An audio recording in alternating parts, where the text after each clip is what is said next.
Hello, hello, Sam Toper, Sound of Joy Music Services, and we have been busy today. Not only have we did a viewer request. Oh, good. I can see that we're coming over.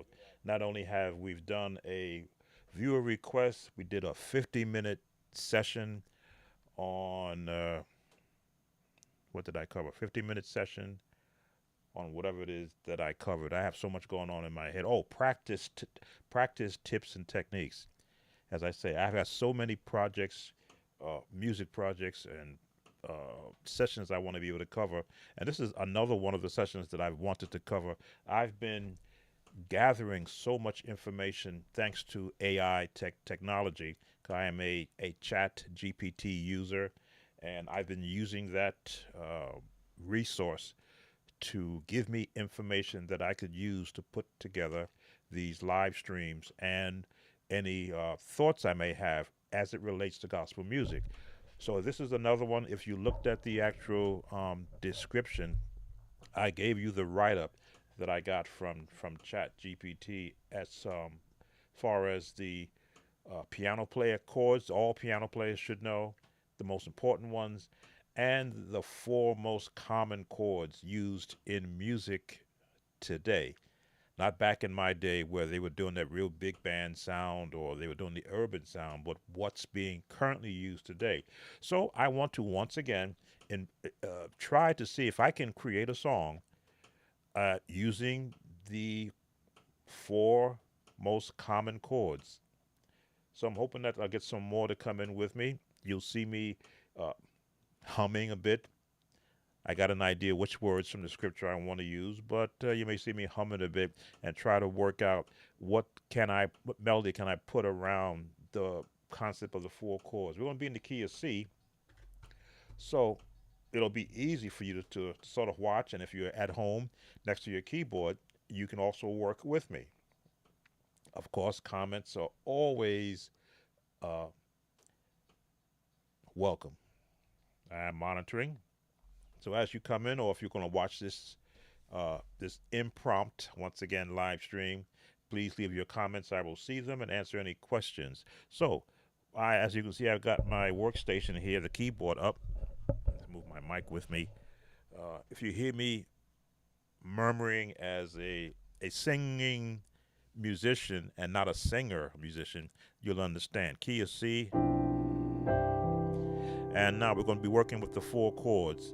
If you looked at the actual description in the key of C, they gave those four chords as the C major, the A minor, the F major, and the G major as what is the common chords used in gospel songs today, and that is the style that is prevalent. So as I look at that, I'm going to see where do I want to start. I think the last song I did it in E actually. You know what I'm going to do? I'm going to switch my mode from piano to a guitar. Perhaps that'll put me into a different mode set of writing. Let's go with let's see. We'll go with the nylon slide. This is off my uh, Yamaha S70X S70XS.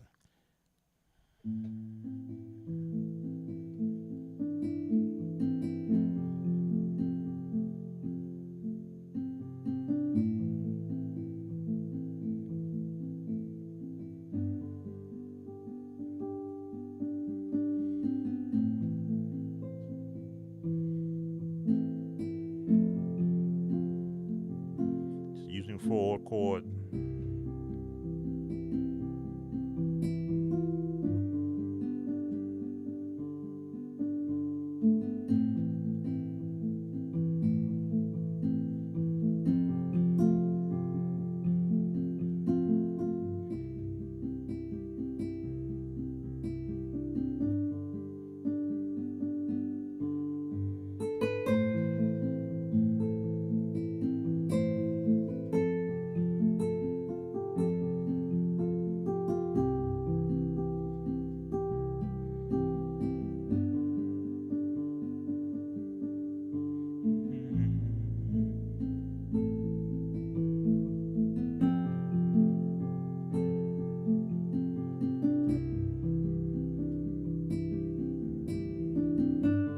Now, the last time I did this, I got a copyright from YouTube. They said someone said I was infringing on their chords, and I am making this up as I'm going along. So for those that are YouTube listeners, please understand I am making this up.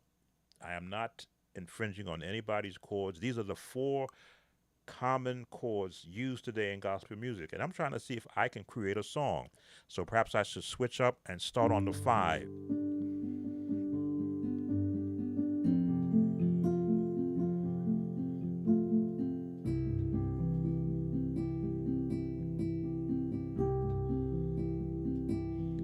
The 5, 4, 1, back to the 5,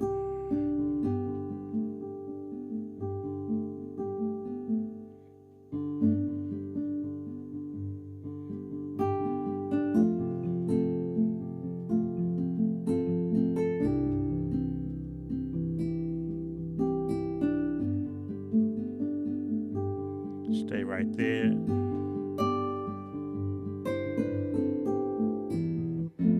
4, 1 to the 5.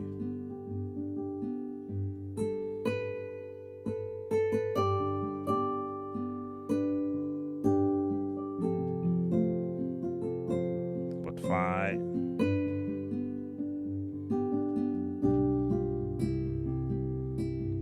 I gotta use the 4 chord.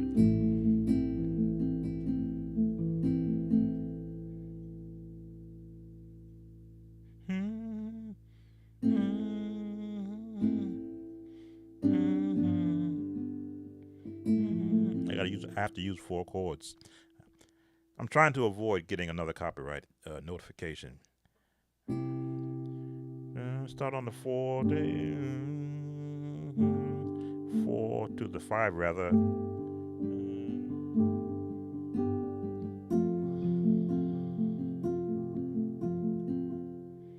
To the 6,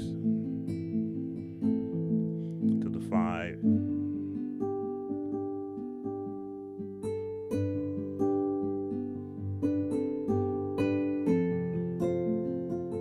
To the 6.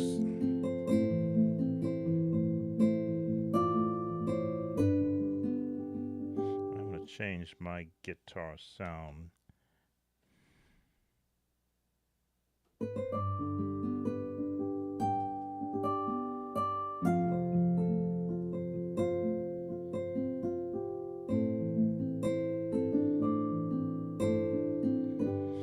Yes, I'm struggling. I am. It was easy the last time. Let's see. Started in the 6, started in the 4.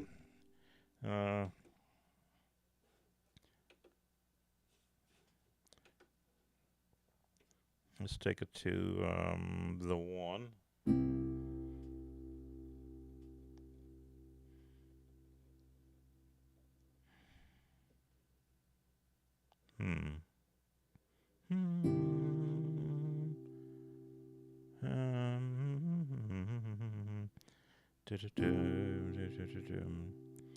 Let me get out of this piano guitar mode.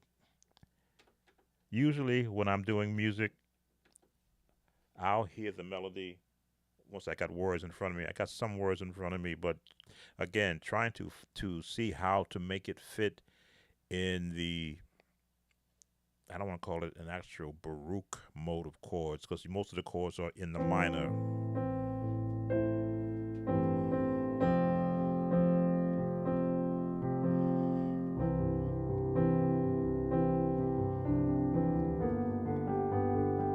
It's Baroque mode minor.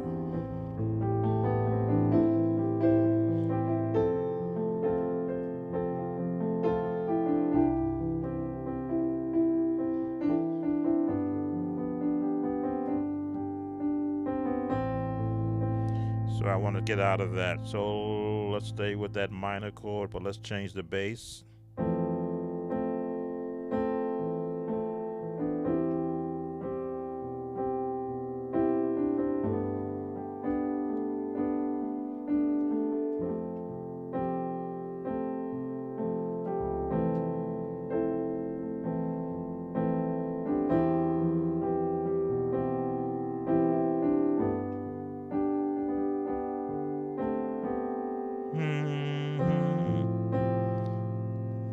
So we got our minor, but we changed the bass.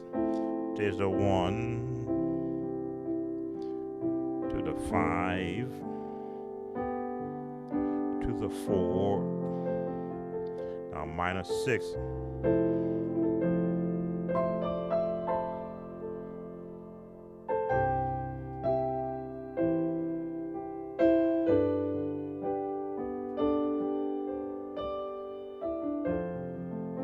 Wow, it's hard to try to avoid so many other songs that you learn using that format. That's where I'm struggling right now.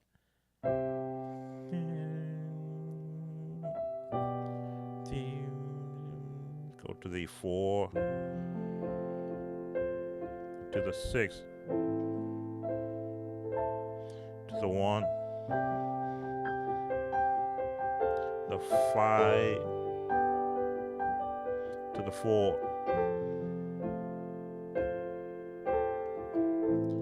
Okay, maybe I can avoid it right there.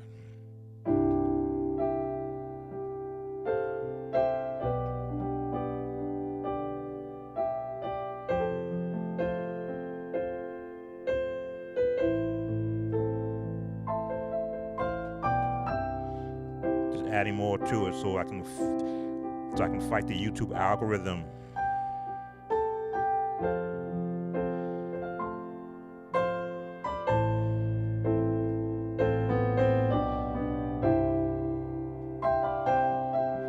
All things work together to them that love the Lord. All things work together to them that love the Lord. Those are the words I'm working with.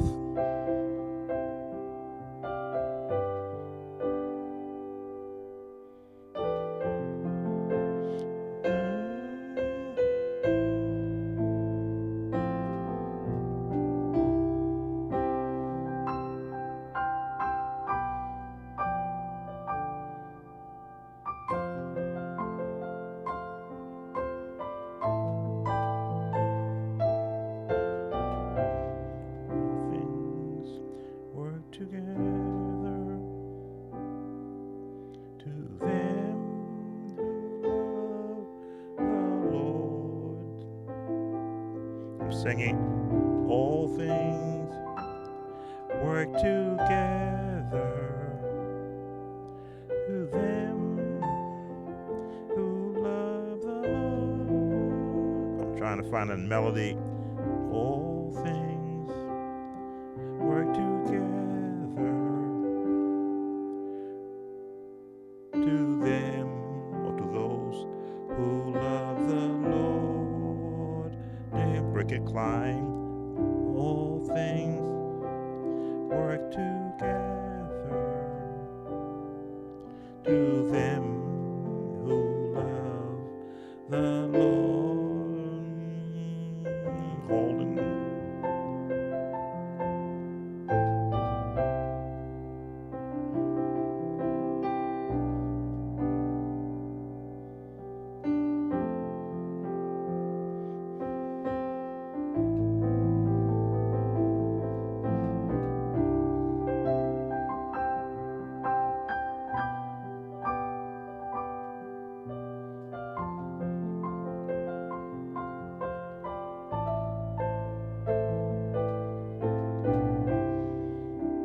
Things work together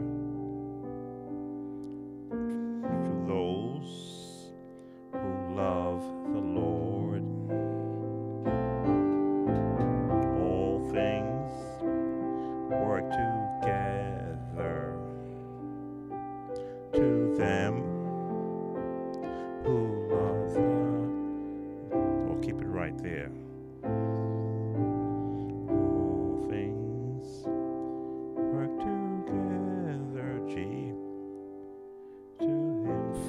F, who love A minor, which is a 6, Walk it up. All things work together to them stay who loves the Lord. So we got our path. All things work together to them who love the Lord. All things together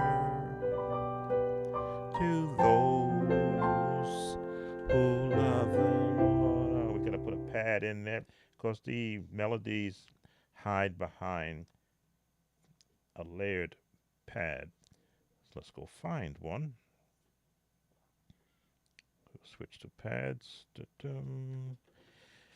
Let's see, I got one that is a favorite that is not too.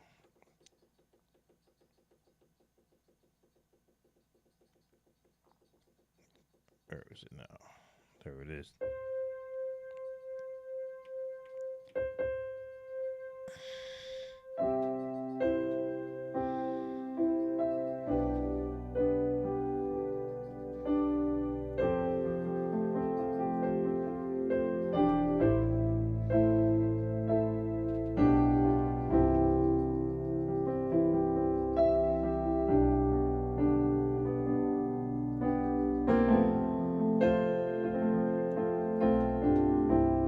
So I am working with within a chord structure. Major, major, major, minor. These are the most common chords who joined us that are being used in gospel music today. And so I am using my limited vocal ability, and I will be the first to tell you that it is limited.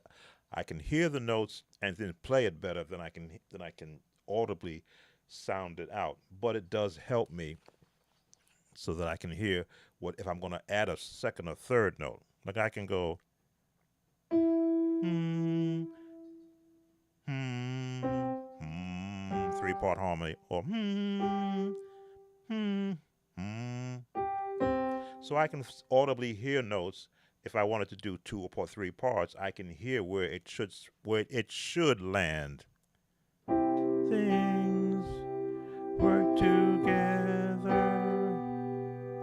to them who love the Lord. All things work together to him that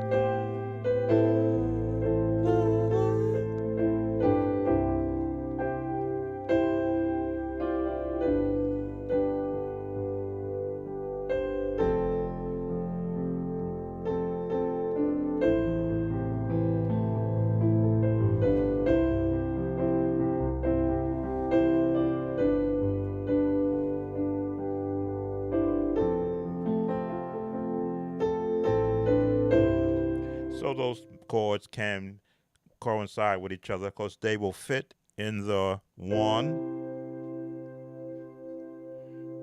the 5, the 4, and the 6. Keep it right there. The 5, the 4, and walk it right up. So I'm going to try and stay within the context of 4 chords and not skip, as they say, start adding seasoning to it. Just keep it basic. Maybe I'll throw a 9th in there.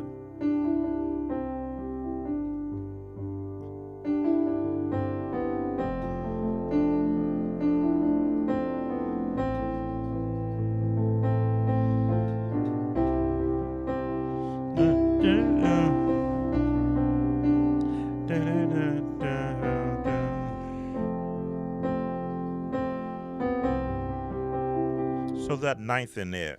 Let me see.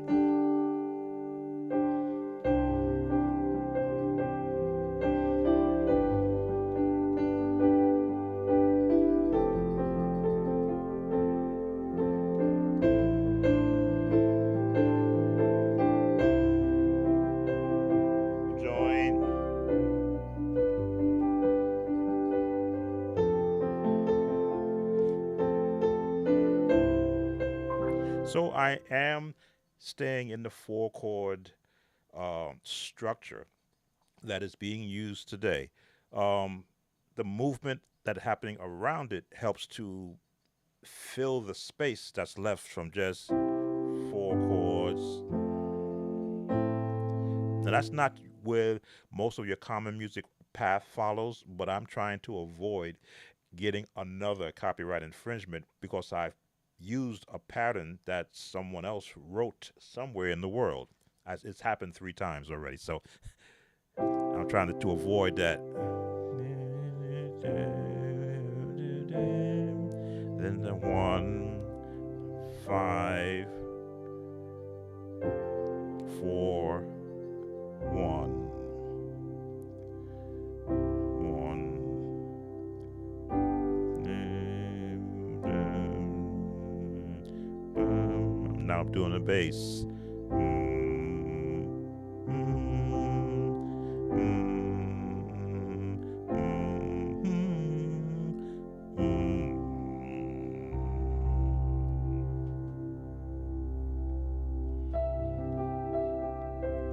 Back together.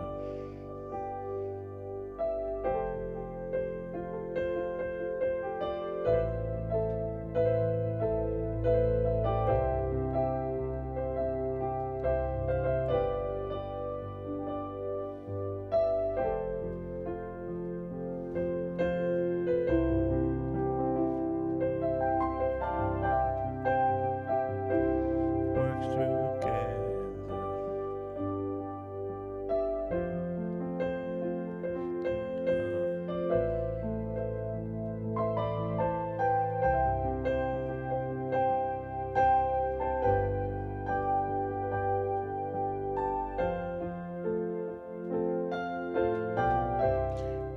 Who joined? I see we have 5 watching. Please feel free to comment. I am not, as I say, locked in. I am just feeling my way around the 4 chords that are that have been suggested to me are the most popular chords used in gospel music today.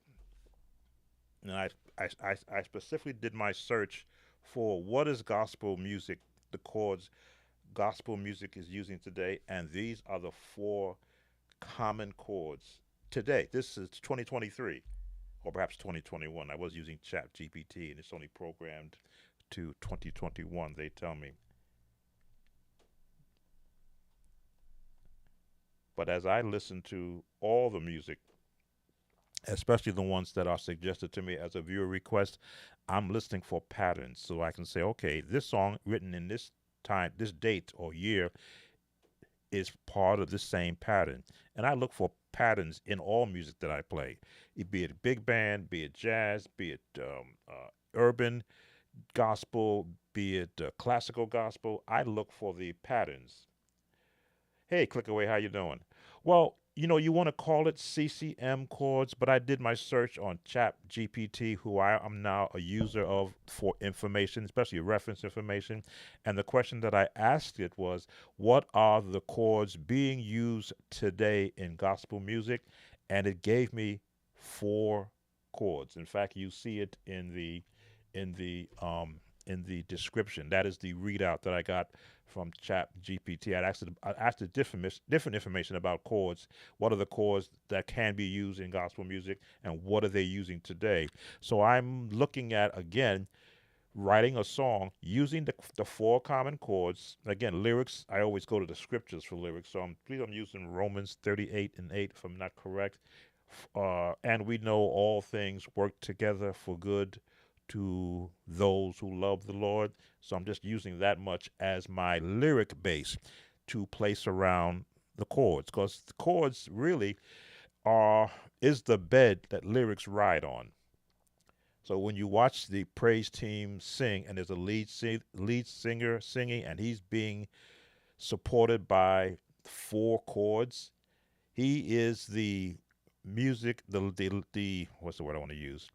He is the melody and the lyrics that rides on the 4 chords. The bass is at the bottom.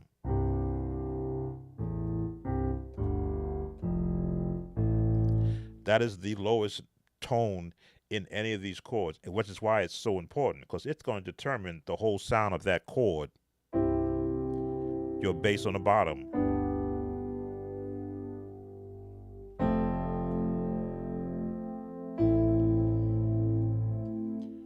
Sounds like I heard those chords in Halt, so he's able. I'm right. You may possibly right, Marcus. Again, these chords in whichever way you want to mix and match it. Do you want to start in the major? Do you want to start in the minor? Do you want to start at the 4? Do you want to start your song at the 5? These chords are prevalent. There is no rhyme outside of the writer of the song where his melody or her or where their melody line is going to start. If you were doing Waymaker, Waymaker,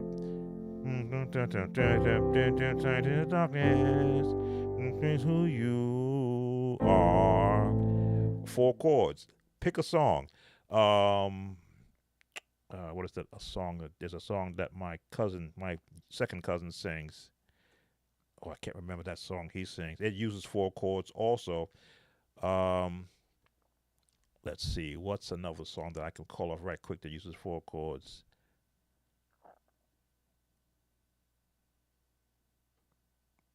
Break Every Chain.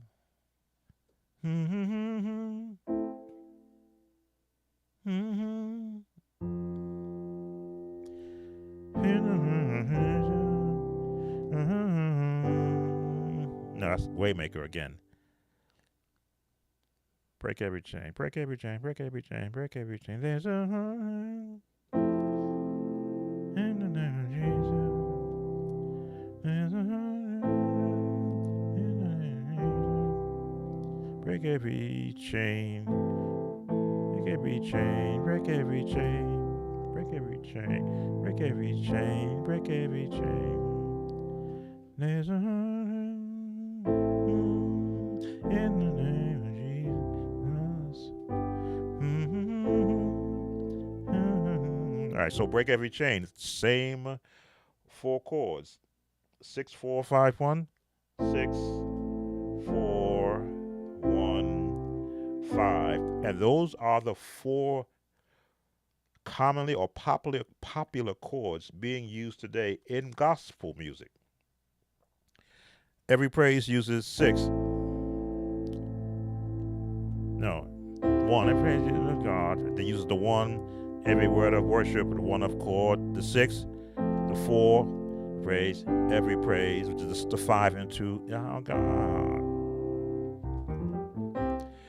They're using the same chords, but they're putting a different melody to it, which I guess keeps them from clashing. Now, as again, part of my research, I wanted to see, can you copyright these chords? No, because they are so common.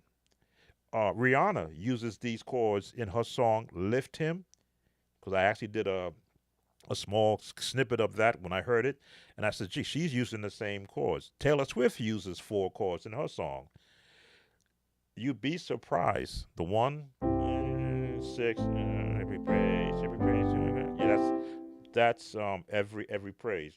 So when you're writing songs to an era, and that's the era we're in, the era of 4 chords and a melody. Depending upon who's singing the melody, what chord do you use? As I did in my talk about the Nashville number system, is it Nashville? Yeah, that it's purposely constructed so that musicians can play the same songs in any key and be on one accord. So it really wasn't meant to go. No, it wasn't meant to do that. It's meant to keep the musicians in the same chord together. That would never take that missed rehearsal. Actually, there was an old song. Let me see. Bum, bum.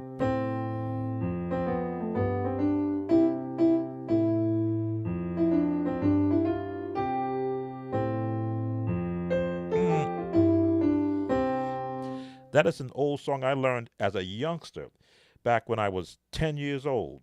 But as I now think back, those chords were the same. The 1, the 6, the 5, the 4, and the 5, which are jazz tones. It's just a matter is as who's writing the song, who is the composer, and how they want to start their song. Do they want to start it in a minor, which I always said is the Baroque method? They won't throw that in there. They should.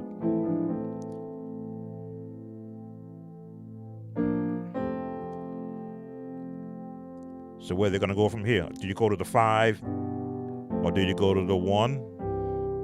And you to the turn around on the. I get confused following a melody because that's what I hear most, but beginning to realize that some of the notes belong to passing chords. Well, in this chording, they don't give it passing chords. They just hang there.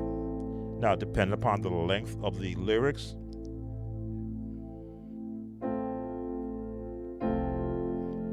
if there are a lot of lyrics, they may hang around in there before they resolve. Then you know they're going right back to the 6.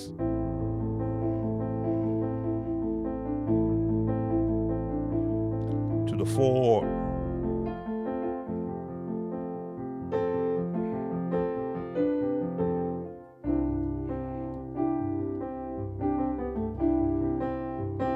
Then they come out to the 5.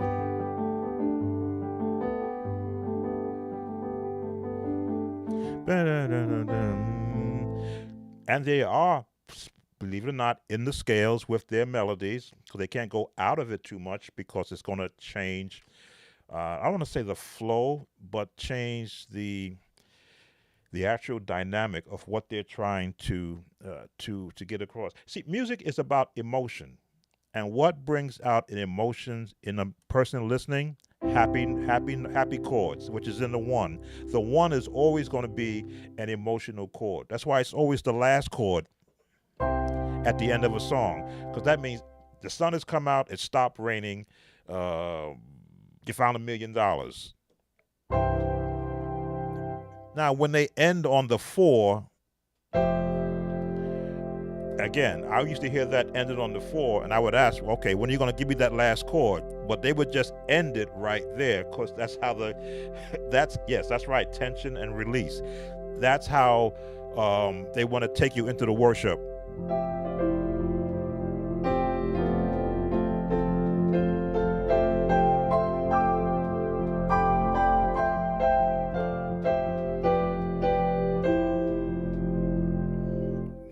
They want to create a tension where people are like waiting for the release and it never comes, but you've got the attention of those who are listening. Music is somewhat psychedelic. I mean, the word psychedelic is correct. Psychology, because you are playing with the emotions of the listener. Your listener loves to hear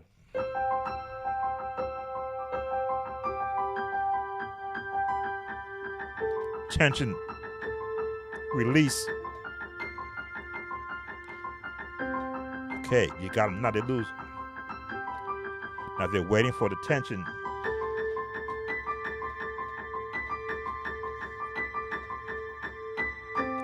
And then you release them. There's a reason why you have hit songs sung by people, and then everyone wants to go do a cover of that hit song because they recognize that however it affected the very first listeners, there's perhaps millions of people who haven't heard that song yet. So people will do songwriters will do a cover of that song so that they can get the next, as they say, million listeners. And then you get all into, well, hey, that's my song. Those are my chords. No, I've searched it. You cannot copyright these chords because they've been around too long. You can change the key, which is why some people will write in E, they'll write in A, they'll write in F sharp, just to say, or they'll write in B natural, just to say that, hey, it might be the same chords, but I'm not in the key that you wrote your song. I expect to get a copyright. I really do. But that's why I'm doing this, so that I can at least give an understanding from the information and the research that I've been doing. I am looking at seeing, can I write another song using 4 chords that are most commonly used. And that's not the chord. It's got to go to the 4 and then take it to the 6. That's got to be the chord, and it's got to resolve. There we go. So if I start minor, I got to go major. Start minor, I got to go major, and I got to go to the 5. That's if I go that way. But if I start minor, I got to go to the, I could go down. Then, to my left. That's kind of awkward.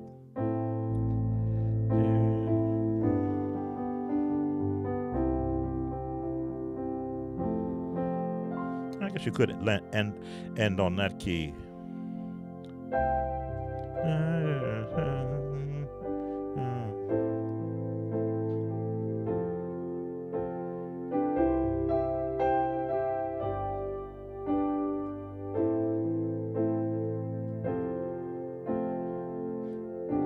Watch somebody come after me. Hey, those are my chords to a song I wrote. Yes, I know. They're common. It's like bread in the store. Every Wonder Bread and Tasty Bread is the same dough.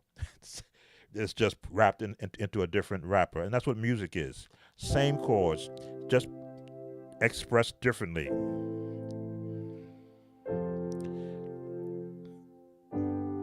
But from a musician, excuse me, if I wanted to turn the 4 chord into a gospel, or lack of better words, black gospel, what's the approach?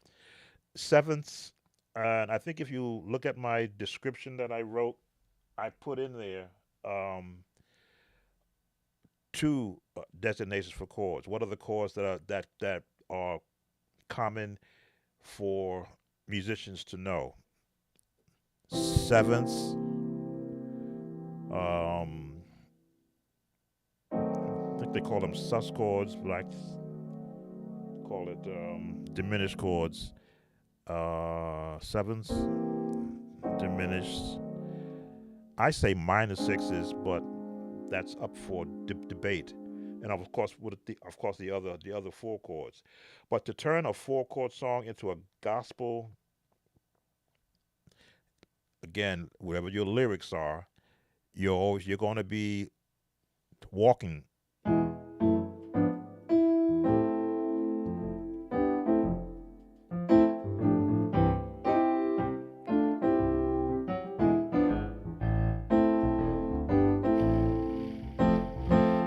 Sound like a quartet song. Bum, bum.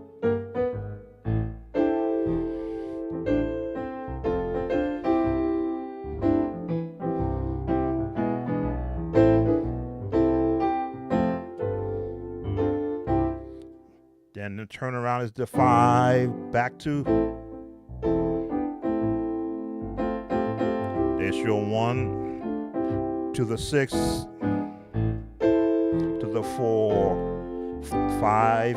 If you're going to go gospel with it, you're almost going to be giving it a rhythm, because you're going to need a path, a new path to those chords. It can't just be, you can't just be here. Can't just be here. Can't just be here. I missed it. It's got to be in the gospel. It's an emotional feel, as you say, tension, building up. 6, 4, 1, 5,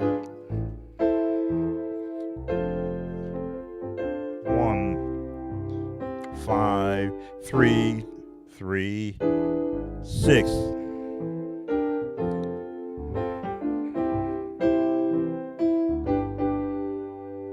And that's my turn on I would use.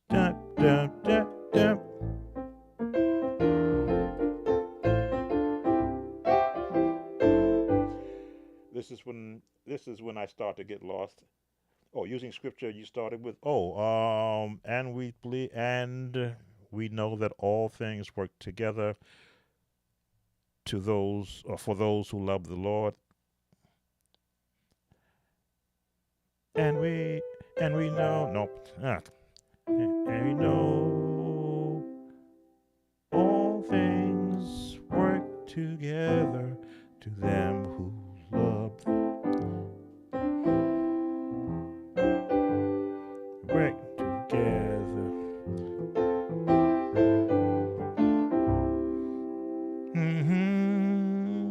Work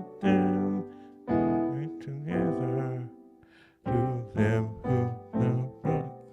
I'm just thinking. Them who love.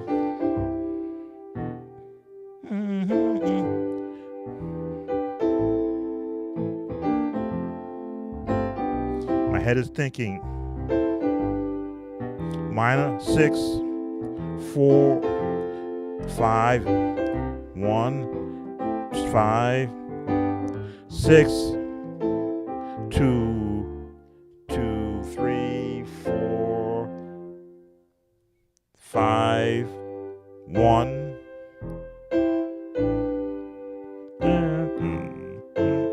5, 6, 4, 5, 3. No, 4, 5, 4, 5, 6, 7, 1. That's why I like chords and progressions and not numbers, because I got to start thinking on my left hand, what number am I in, and then assign a chord to that number. My heart is smiling because that is my desire to play so easy.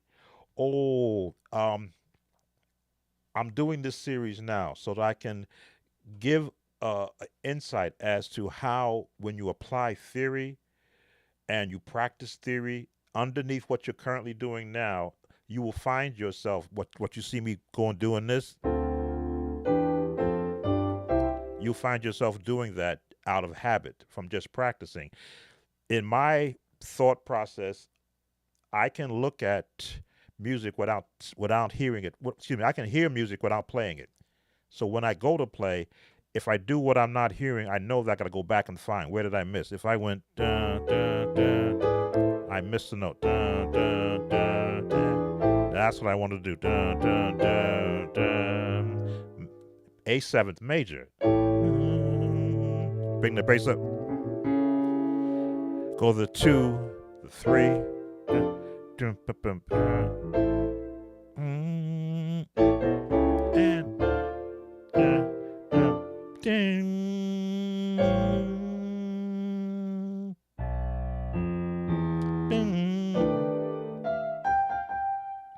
there it is.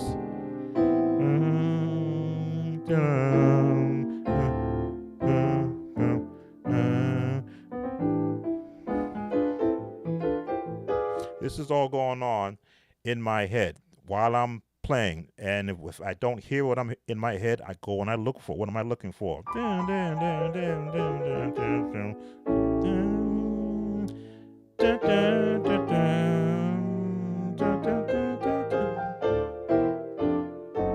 There's my diminished chord.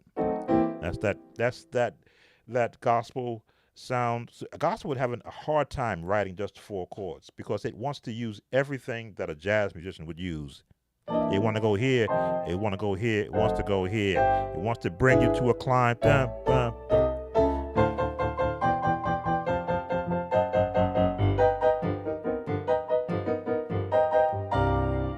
That's what gospel wants to do. Gospel wants to take you to the top of the mountain and leave you there and let you come down on your own. Where this type of music is meant to take you to the valley and then look up to God. So they'll stay in this minor and go to the 4. That's why I say it's, to me, again, I'm using Baruch as a term. I have to really, that's a classical term. It's really, dun, dun, dun, dun, dun,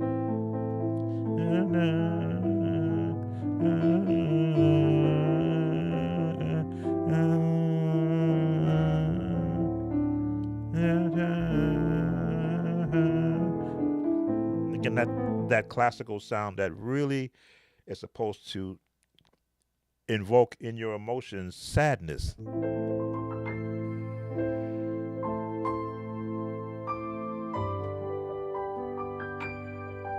But it makes you think. But you want to come out. And they'll take you, and they'll chords will continue to revolve. Every now and then it may change just to give you a dun, dun, dun, dun, dun, dun, but it's going to take you back to that.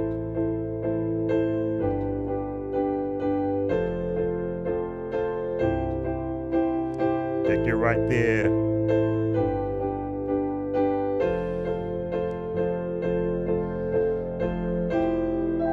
And then leave you there midway looking up, waiting to see something happen. Because usually during this time when they're doing the praise CCM chords, someone is in the microphone giving exhortation. Lift your hands. And the musicians are just hanging right there.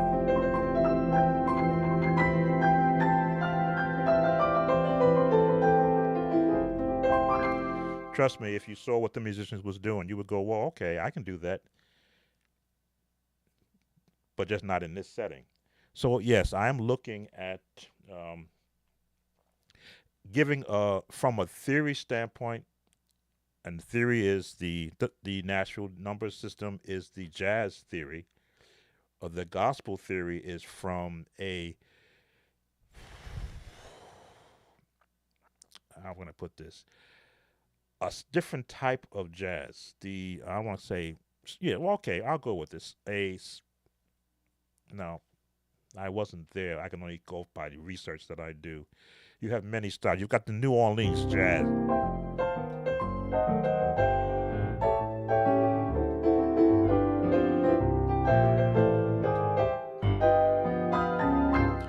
Now, they're in the number system too.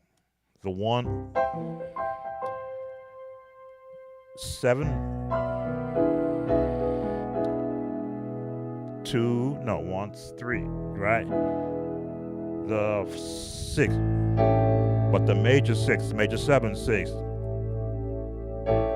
the 2, the 5, 6, 2, 5. Dun, dun. But all those, what are the possibilities for each bass note? Well, because of the number system, the bass has to follow the chord. You can go outside of it, but it's going to clash. Now, I've done a straight C bass, a C, but you can also do here also with a bass. You can do a G, but it's got to resolve somewhere, and everybody ends on the 4. Whatever the songwriter wrote is where you pretty much want to go. You know, do you want to do, let me see, this would be the gospel turnaround.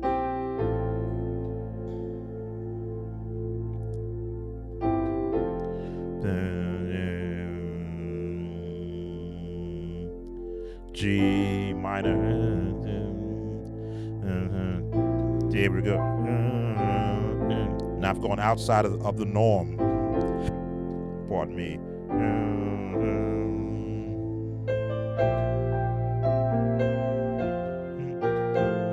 That's out of the norm because I should go, if I'm in an F, technically you want an F bass, but that's why they want you to stay in the number system.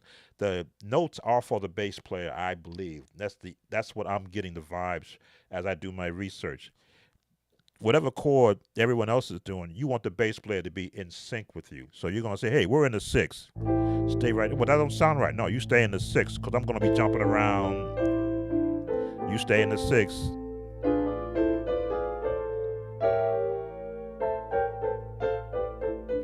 Stay in the 6.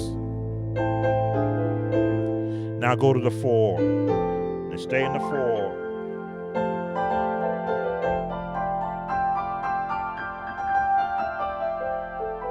Go back to the 6. So while everybody else is having other musicians are having a good time manipulating the chords around the bass note.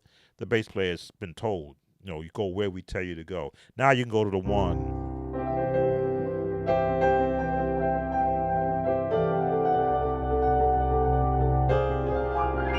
Look at all the chords I can throw on the 1.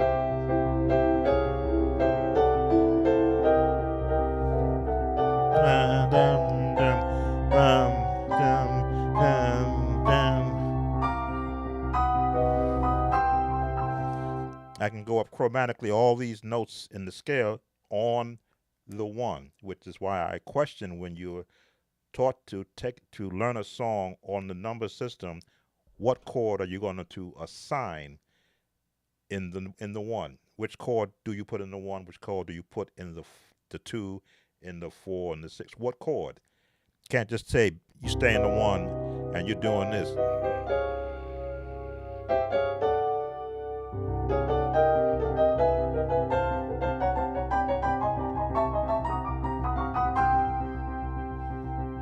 Because all those chords sound good if the bass player stays in the 1. 6, 4, 1, 5, 6, 4, go to the 1, go to the 5, go to the 4, go to the 1, go to the 6, go to the 5, go to the 2, go to the 6, go to the 4, go to the 5. I'm just think dum dum dum dum dum dum dum dum dum dum dum dum dum dum dum dum dum dum dum. Go to the 2.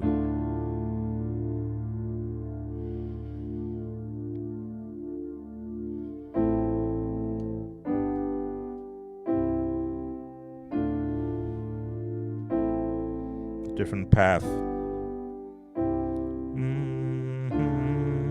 2, 6, 5, which we left off the 4. Not really. We just changed the bass on the 4. Instead of going here, we went here. But we got to go to the minor from there. Just going to go to the 5. Music can be frustrating if you don't adhere to rules. And then when you adhere to rules, you find yourself crossing into the domain of other composers and songwriters. Because if you know that if you want to follow the rules, then you know if the minute you go here, you got to go to the 4. But no, now I've just now recorded maybe 1,000 other songs. So you're constantly trying to find another path. Nope, now you just crossed another 1,000 songs going that path. Which path can you take? So you say you go, well, I'll go to the major. I'll go to the major. Then I'll go to the minor. Then I'll go to the 4th one. Now you've just crossed the songs of another 1,000 people. How do you find a way around this? A melody and the lyrics. Because it's not a law, I guess the copyright laws to play these chords.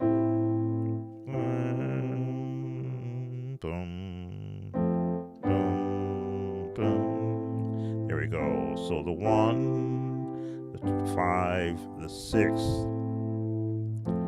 What you got to do is put a melody around it that doesn't sound like somebody else's. How do you win to make a little augmented diminished sus? How many chords do you know? You can use all of them in a song that you write. If it's a song from somebody else, you may use some of them to enhance the originator's chords. And sometimes, I guess you can use all of them too. It depends upon the song. Let's take Every Praise, because that's everybody likes Every Praise. Every praise is to our God. That's the 1. I'll do it in this key. There's your 9th. Every praise is to our God. This chord is not in the song. Every weight of worship with one accord. This chord is not in the song.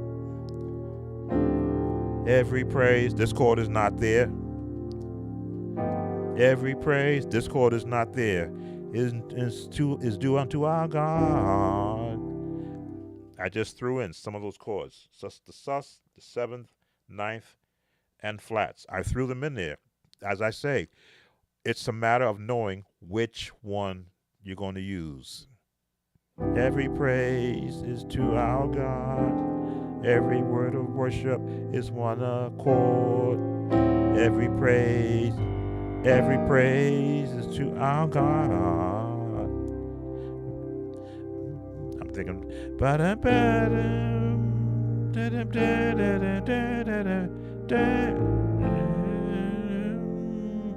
there we go. Again, can you get away with it? Yes, because the song gives you the space to do that. When it's just one chord, every praise to our God. How many chords can you put in there? Every praise is to our God. Every word. There's your, what is that? B flat diminished. Every praise is to our God.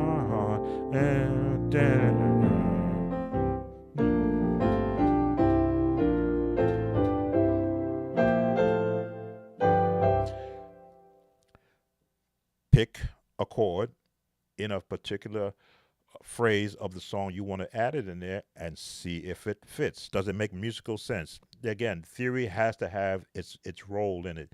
It can't be if this is your bass chord, you're not going to throw an A flat in there because now it doesn't sound right. Yeah. You got to stay within the family of these chords. You can't go up here. Now you can go here.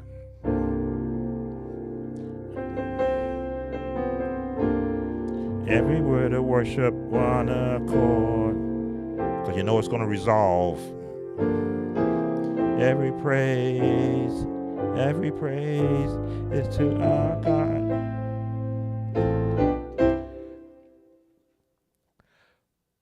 Trial and error. I guess I can give it to you in that sense. You're going to imagine the chord, which means how does that chord sound and where would you place it? Bam. Ba, ba, ba, ba, ba, ba, ba, ba.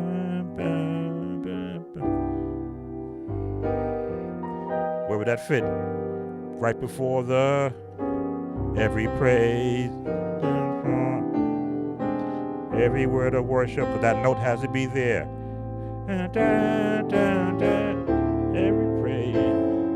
Every praise, you know, God. Different ways, other, which is the jazz scale.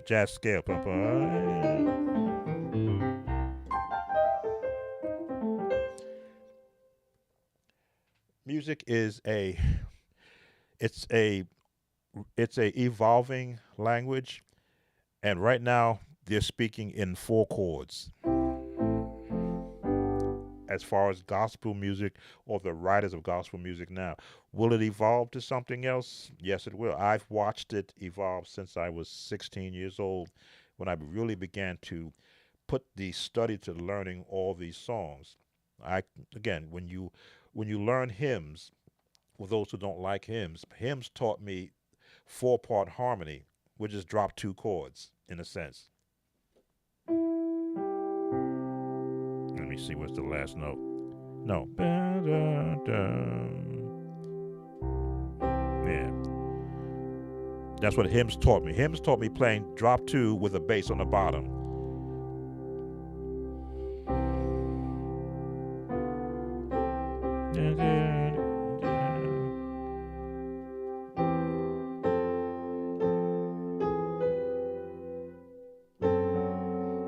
There it is.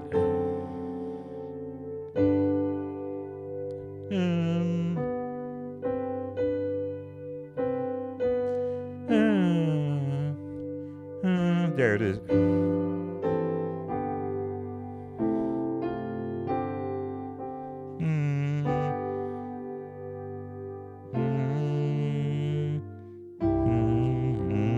There we go. Old Rugged Cross.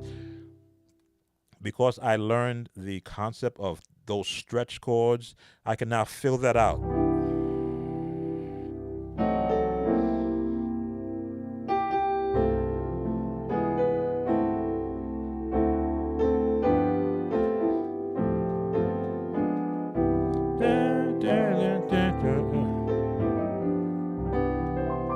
Because now I can make use of all the other notes that weren't included in a hymn.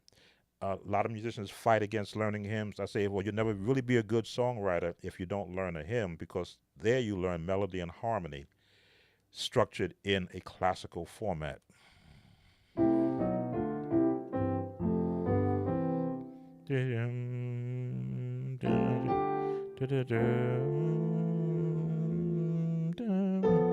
There it is. There we go. Again, am I a aficionado in the structure of music? No, I'm a good listener. Number one, I do listen to the music and its construction first. Then I start to take it apart to hear what's the highest note, what's the lowest note, and then I find all the notes that are in between. And if they're common to what I've played in hundreds of other songs, the learning of it becomes that much easier. Now it's just to learn the phrasing and the attack, the nuances. What are they adding in it that I need to pay attention to? Because once I know where the highest note and the lowest note is and the ones in between, now did they do this in a gospel song? Or I can pay attention now to that, because everything else chord wise is already in place. And you can't do that with every song, because some songs really I've done some of the viewer request songs where I had to sit there and scratch my head and go, well, what are they doing with this song? Because the musicians are going crazy while the choir is singing. What part do I give them? Do I give them the common part that supports the choir, or what the actual musicians are doing, having a ball, just playing what they want to play? Well, I can't do all the musicians because there's too many of them. So I give them a breakdown of both. You get some minimal bass and the chording that will support a choir. Because most musicians that do a viewer request, they most of the time I think are the only musician, and they want to just do a fair representation of that song, either as they're teaching it or as the choir is singing it. Every time I think I understand, then I go to try and play my chords sound nothing like what I'm hearing. Yeah, you probably never got my chord book. I have I made a book of, not that make one, I'll use the term, I did put together a book of chords that I learned in my coming up to help me understand where all these chords come from. And when I began to practice just those chords, all of a sudden I could hear them in any key I'm in.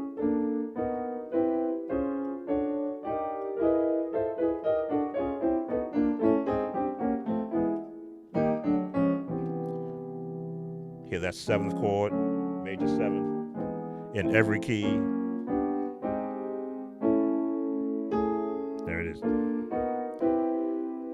And my hands got used to forming the chords, so that when I heard a song using that chord, I go, oh, that's what they're doing.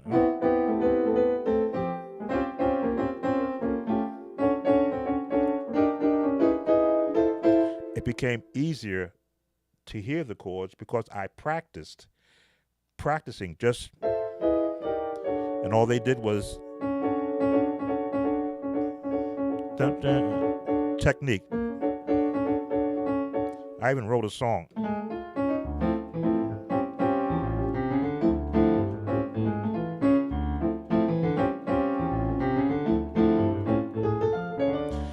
Because I heard that used by another musician, I said, I can write a song with that.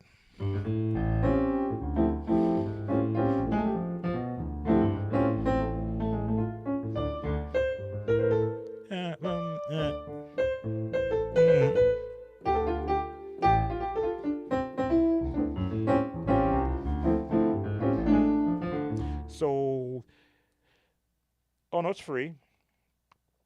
Uh, just send me an email to. Just typing in my email.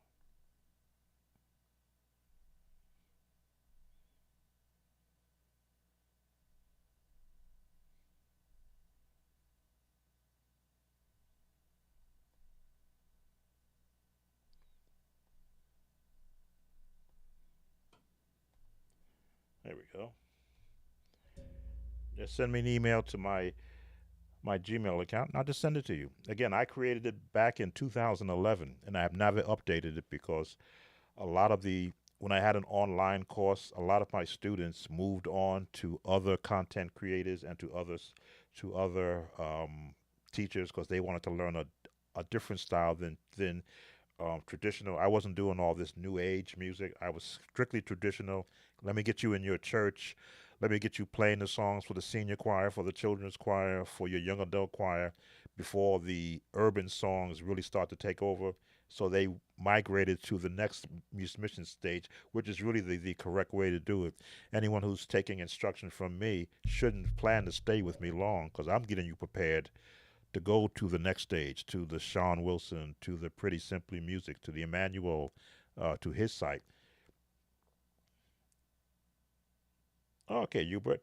No problem. Just send me that email, and I will. When I get off the stream, if I see it, I will send it right to you. So I get musicians as far as I can take them. So when they go to the next level musicians, the next site, they won't be struggling with when he starts talking about, oh, you're going to be playing a 12th and a 13th chord. I don't want them to be struggling trying to figure out what is he talking about because they would have covered. I would have spoken to it, but let them. But in the actual traditional songs, you may not hear it really being used. Like when they would talk about the um, tritone, I always thought, oh, they were talking three notes. But oh, you gotta play a tritone. I said, hold on, tritone, three tone. Then I went and I looked and got some theory for myself. Oh, tritone, one note, one, two, three, four, five, six notes above the lowest note. That's a tritone. I would have thought that was a dual tone, but because theory is important, which is why I'm trying to give some practical theory now in these type of sessions. When I took that account, oh, that's what they keep talking about tritones. A tritone over this one, over this chord, the chord which I play all the time, depending upon where I'm going to place my bass.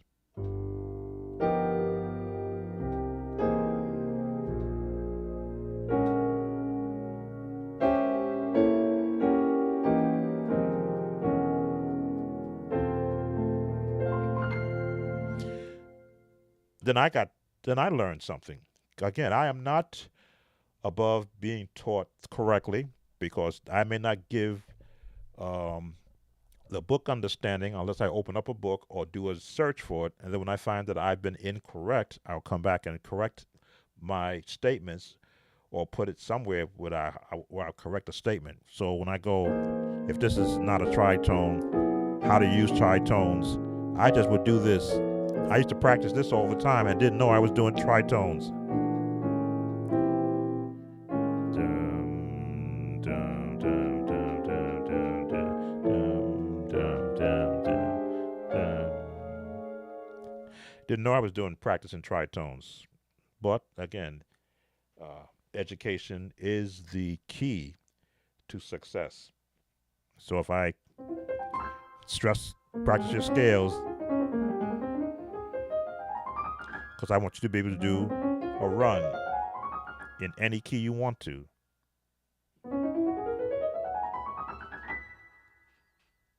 Because I said practice scales. And in that book, actually, that I'm going to send you, that it's an actual, it's a 45-page PDF. It's about eight megs in size. It has scales in every key, 2 octaves with the correct fingering, so you can learn how to do an arpeggio. Excuse me, do a run in any key you want to.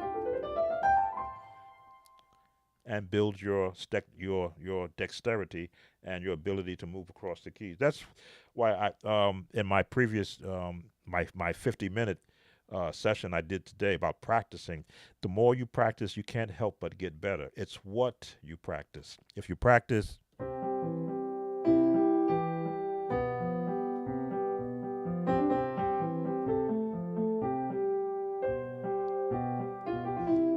now I don't practice that. In fact, I was never taught that. I've heard people play it, and I would listen.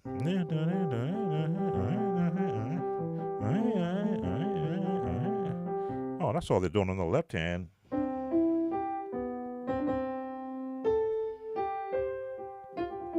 Then I got to put them both together.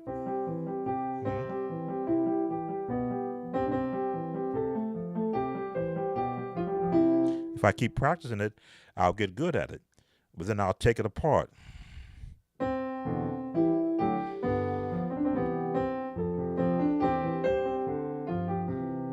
Change the key.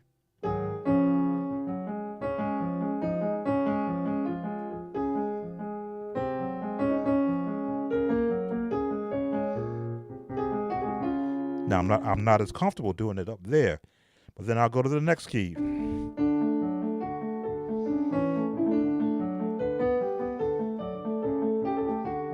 Next.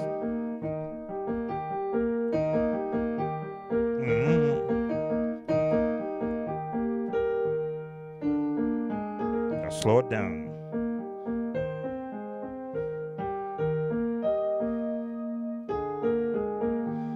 Now it's getting a little more difficult because I never practiced it, that particular piece up there. But that's what I would call my practice session. Be able to do that in every key and then flip it.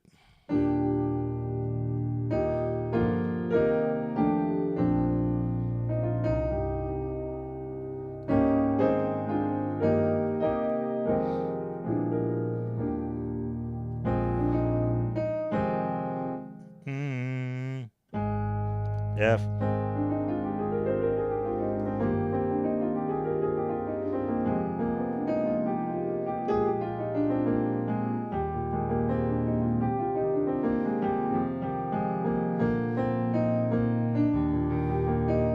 Yeah, stuff like that.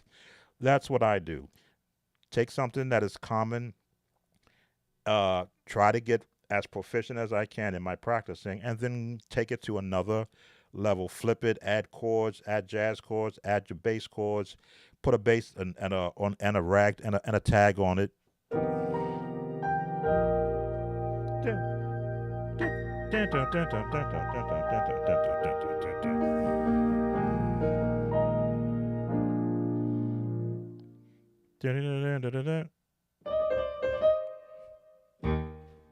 I had to hear it first.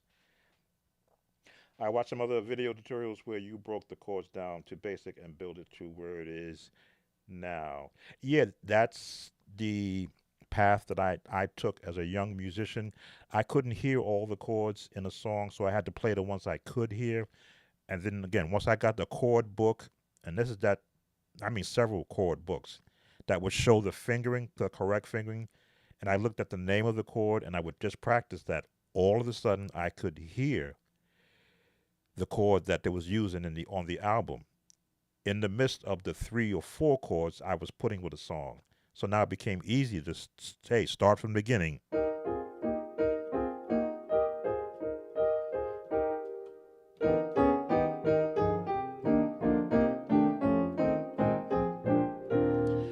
If I were doing what's a difficult song to chord? No, I don't do the Smallwood song. I do the Smallwood song.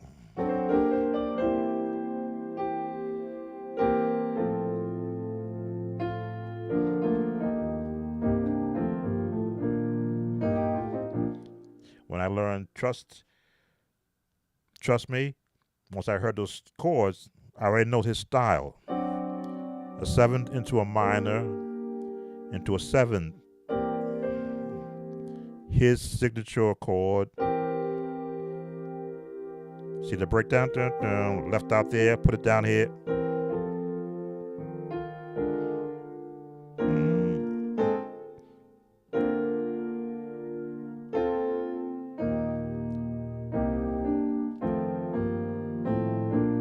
and the walk up.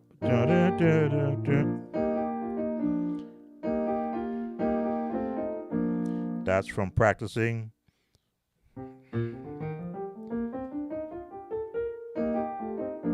The hard part is changing the key.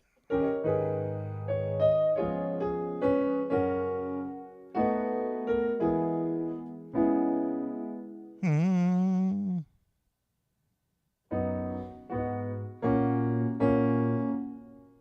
Mm.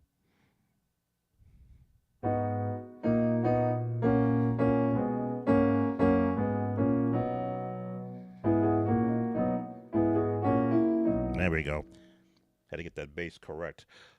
It's just a matter, it's mind over matter. And then hopefully you have taken care of your hands to where they're not stiff. If they're not stiff, then just practicing will make them quicker.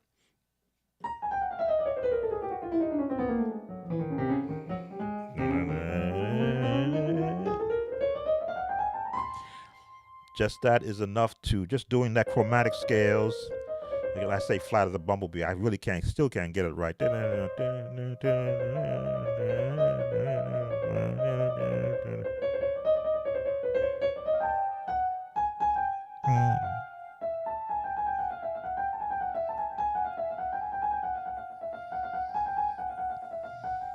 I practice it all the time, I could get Flight of the Bumblebee down, but I don't have a need to do that because I learn enough to be able to play the song like the musicians on the album, which is why I stay away from learning classical songs because those people study their whole life to get one song correct without looking at sheet music. That's not me. I need to hear what's happening in the song musically first, and then I sit to the piano and then pick out what parts that I'm not going to learn and pick out the ones that I need to learn to be able to do the construction. Well, we don't have a lot here. I've been here now over an hour. I thank those who have come in and have spent some time with me. As I say, I don't have the song written, but I did want to cover this because I'm looking at doing more theory-based sessions. The viewer request will always be that breaking down a song in its very generic form to help the viewer get comfortable learning that song. Cathedral sounds, those are hymns. Those are the songs which are based off of 18th century hymns that nobody's doing anymore. It's just unfortunate too. I'm pulling up my organ, my church. Where are we? Not that one. St. Peter. Go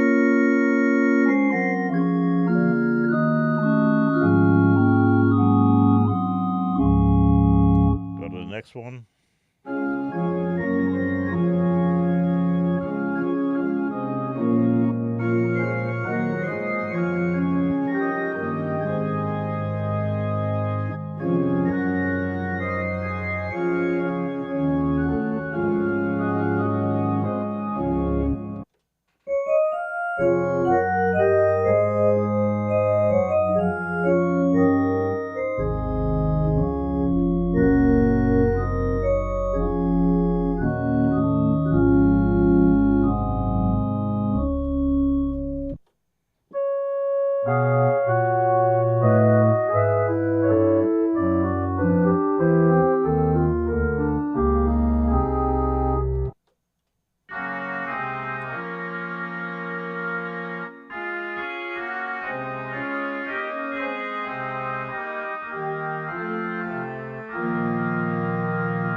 Good old London. The touch and the feel makes a difference too, right? Well, a pipe organ, which is that full cathedral organ sound, you have to play the actual wind.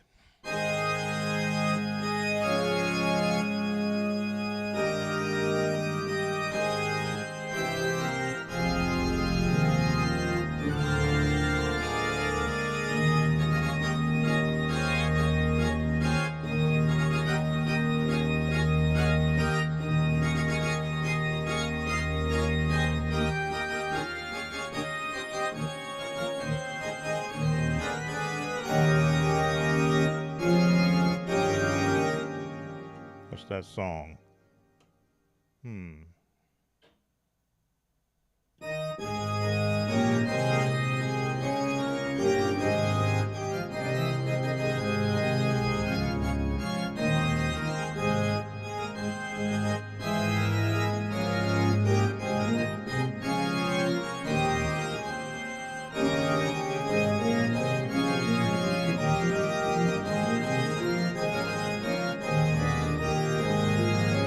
Crown him, crown him with many crowns. You have to play it like a cathedral organist would. So, yes, you can gospelize it if you want, but on a pipe organ sound, if that's the effect you want, and most people won't feel they've been in church until they've heard a pipe organ do this.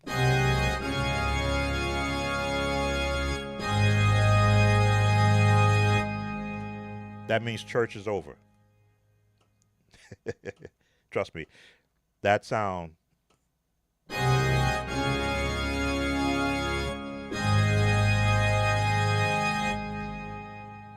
And you get that reverberation afterwards, which is the sound of the pipes reverberating through a building. Yes, they can do a lot with technology to emulate a sound, but if the musician is not keen or has not heard what that sounds like, they'll layer it with something else to make it sound funky. Oh, this is how I want it to sound. No, if you want to cater to an audience, give them that full experience of having a live pipe organ with you. Now, I don't do anything in the pipe organ, uh, any of my music in the pipe organ sense, because I have never had call to. But if I have to, then it's not an issue because I've done that. I've done electric pipe organs. Even played on a real pipe organ when I was down in Savannah, Georgia. I went to one of the churches there. They allowed me to play on their huge pipe organ, and they were surprised I knew my way around a pipe organ. That's all. Yeah, I've done this. I've done this before. I've played this before. It's nothing new for me. My father is a Hammond organ repairman, but he also repairs pipe organs. I would generally go with him when I was a youngster, and while he wants me to sit there and test it, his repair, I would sit there and I would go, oh.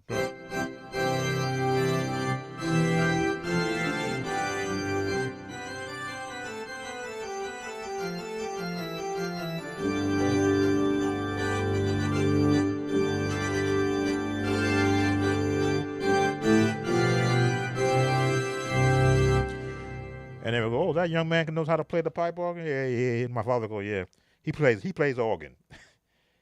Again, I was ahead of my time as a listener because when I would hear it played somewhere else, and I got to a chance to get to one, I would try to remember that sound and how they actually, from the lowest note again to the highest note, and all the things I would hear in between. So if I had to write a pipe organ concerto, I believe I could because I know minor, the 6 to the 4, and then take it to the 1 and to the 5, and then trill at the 6.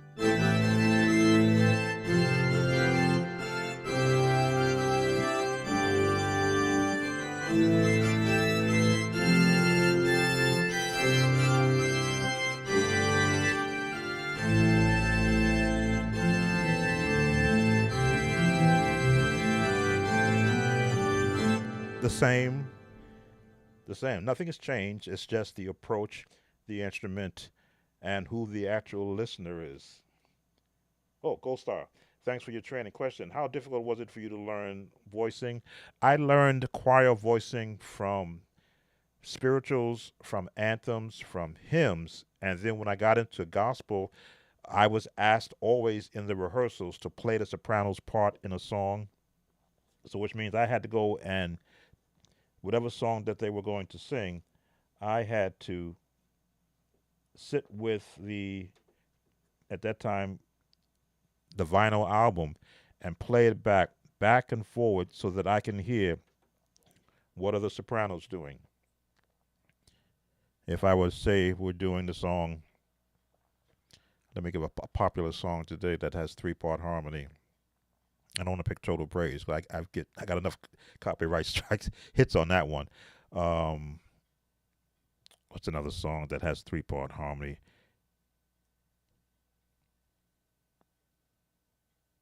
As the Deer.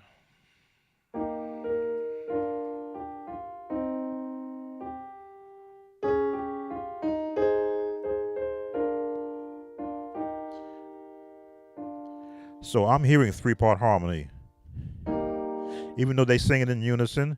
You alone.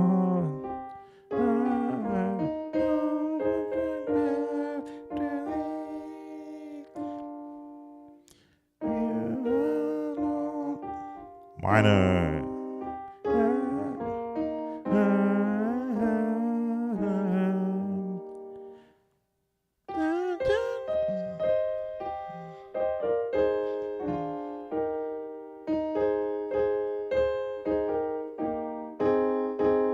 G. So because I can hear the harmonies, it's though if I had to, again, in my choir rehearsals, they would look to me, give me the soprano part.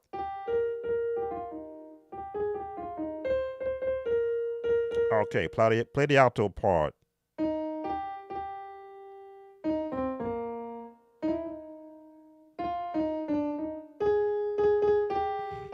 And give me the tenor part.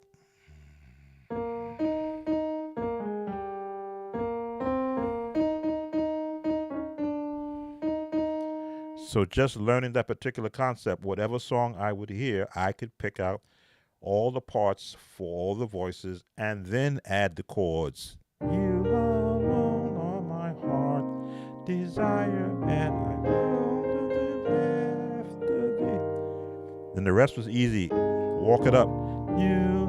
I could add my own change.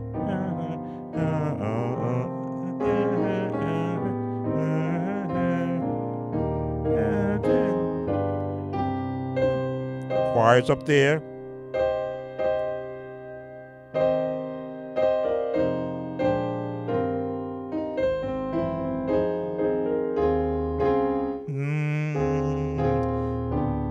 Right. Resolve.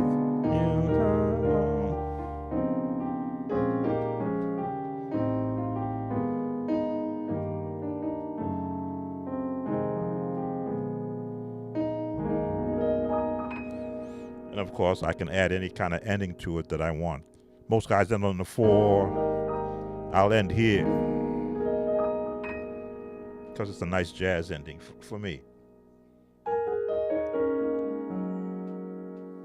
And resolve. So, no, it became a requirement for me to learn the vocals to every song except for the children. They only sung in unison. But senior choir, youth choir, women's day choir, male choir, even their voices, they wanted 3-part harmony. So I'd have to find the song and then see where their voices were. And sometimes I'd have to repitch the song to match their voices. If I had a good tenor, like he was the only good tenor, I try to keep him in the harmony and push the other guys into the melody. Again, when it becomes a natural thing and when you follow the rules, there are rules. Keep the majors majors and the minors minors. And then from there, you're at liberty to go everywhere else as long as you start off correctly. If it's a major song, keep it major. Don't be going on dun dun dun dun dun dun dun dun. No, don't go anywhere with the melody. Keep the melody straight, because then you will find all the other changes. If you know it's going to be a minor, I just added that change. I know it's going to go to the 4.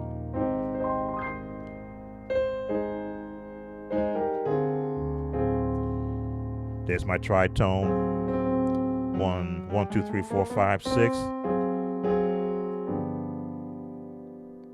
Now I can resolve out of that into a nice jazz change.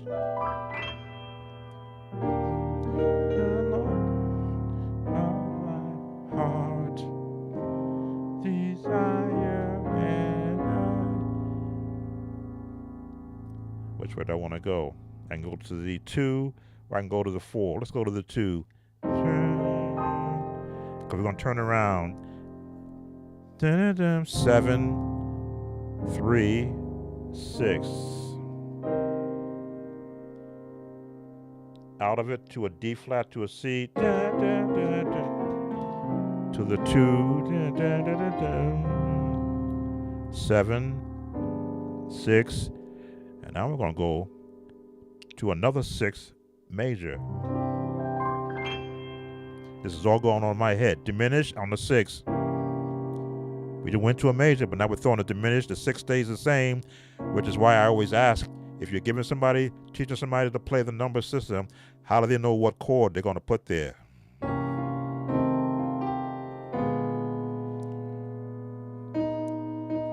I should go to the 1, but I'm going off the 1.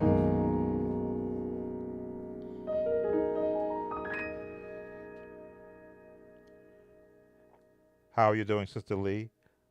Oh, well, yeah, all of my steps, that's also 3-part harmony.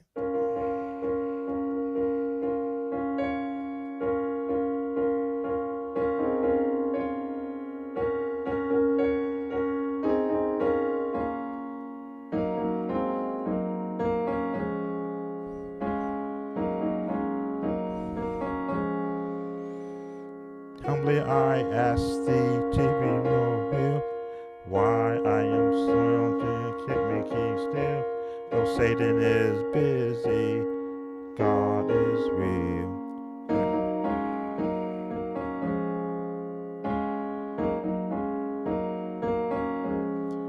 Now it's just a matter of adding the chords.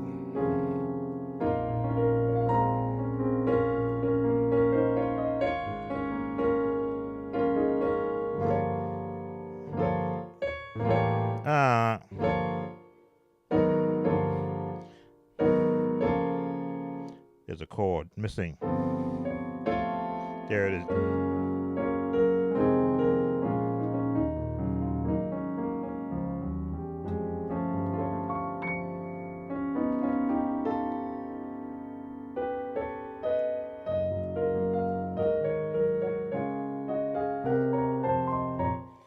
And you begin to play around the scale that is written in a minor.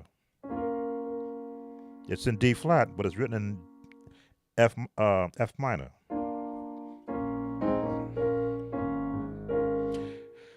Which is the concept I teach. You are allowed to borrow chords from every key in this scale. You're allowed to borrow them.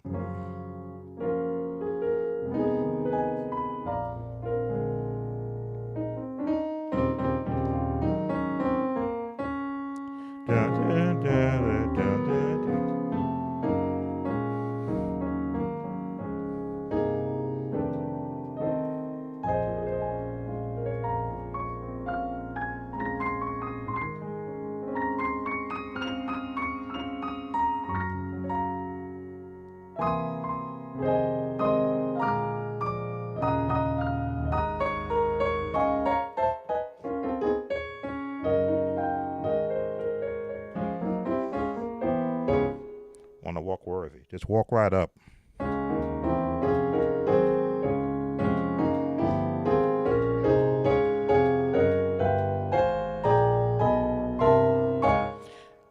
Chromatic chords, which again, bum bum bum bum bum bum bum bum, chorded up.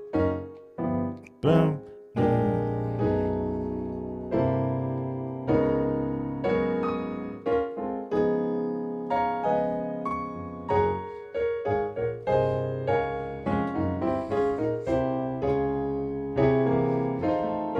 Tritone.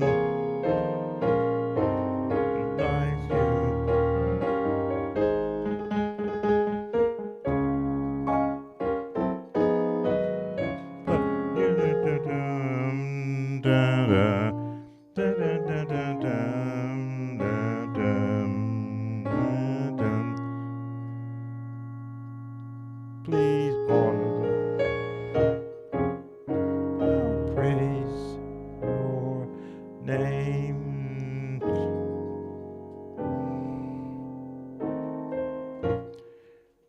It is a, once you've got the nomenclature down of minors and where you can place them, majors where you can place them,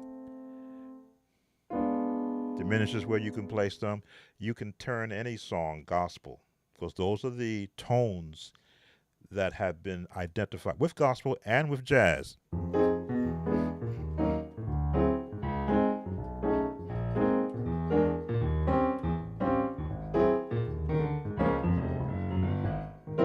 That's jazz. But if you tone it down and put it around any song, you can what we call gospelize it by using jazz tones. But you need to know that this chord exists before you can switch to this chord. Before you can switch to this chord. Nah, there it is.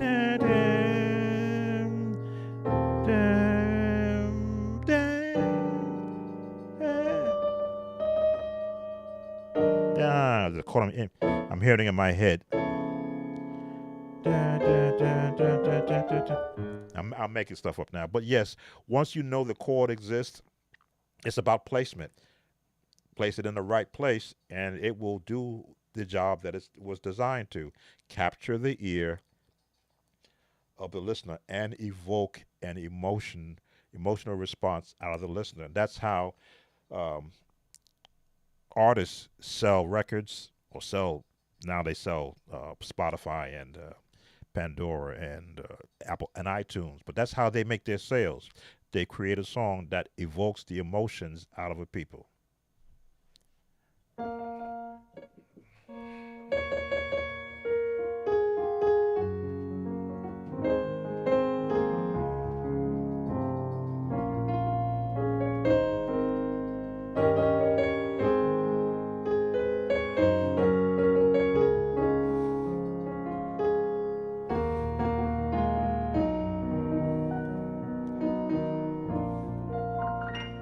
Killing Me Softly, scales and chords placed around a melody.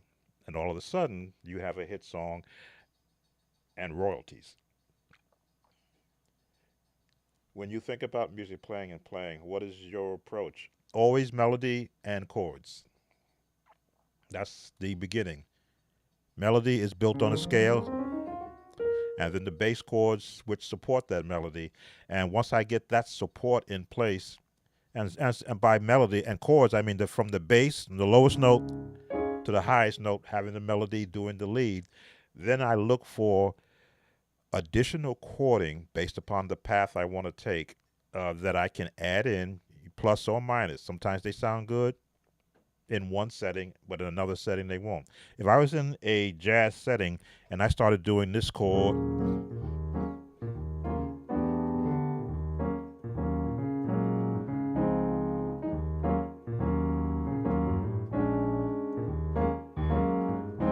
but if I did that in church, I get looked at funny. It's again, it's all chords, but the setting determines whether or not it's appropriate. If I were to try that in church, if they do talk music now where somebody's reading the scripture, if the organist or the pianist is sitting there going because he feel good, he's getting looked at funny by everybody in the church. What is he playing? We're not in a club, but he could be playing another song that has those same chords in it, exact same chords, and they could be singing about the love of God with those exact same chords, but because it's placed in a particular song, then those chords are all right. It's about where you're going to place them. And I learned that at an early age that music and your interpretation of it is important. If you're doing a hymn, play it as a hymn. But if you get a spot to sneak in a nice big band chord, either at the end or when you're doing a repeat of a chorus, then that gives you that spot to put it in because they'll only hear it at that point. and you'll find out at the end of the service whether or not you get a hey, you really played your behind off today, or why were you playing jazz? You know this is a church.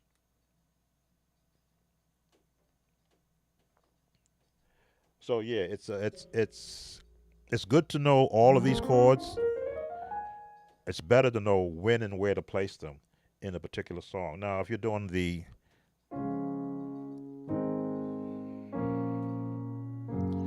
jazz chord, may not fit, but you can sneak it in there.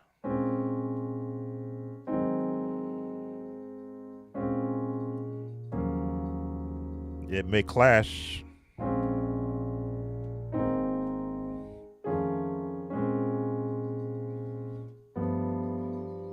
but you got to sneak it in. 6, 5, 6 to the 4. A different, rather than here. So you got some element of that chord here in the bass, or you can add it in there. But then you wind up changing really the flavor of the song. How would you play with a band versus by yourself? Never had the opportunity to be able to play with a band, but if I did, I would play my part. In other words, you wouldn't hear any bass notes out of me. I'd be playing here in the middle, up at top. If I was doing G flat,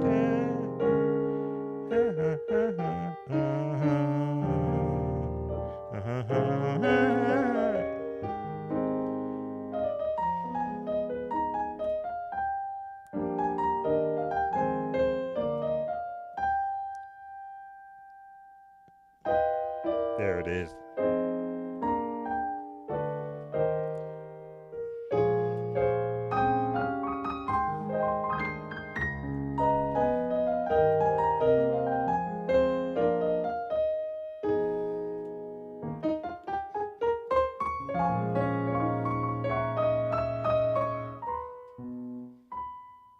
G flat, A flat,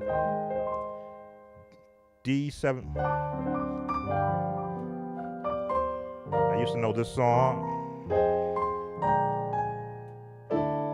I used to know that song. I have to go back and learn it again. But yes, I would play my part. If I'm doing the piano, I'm not down here, unless of course it's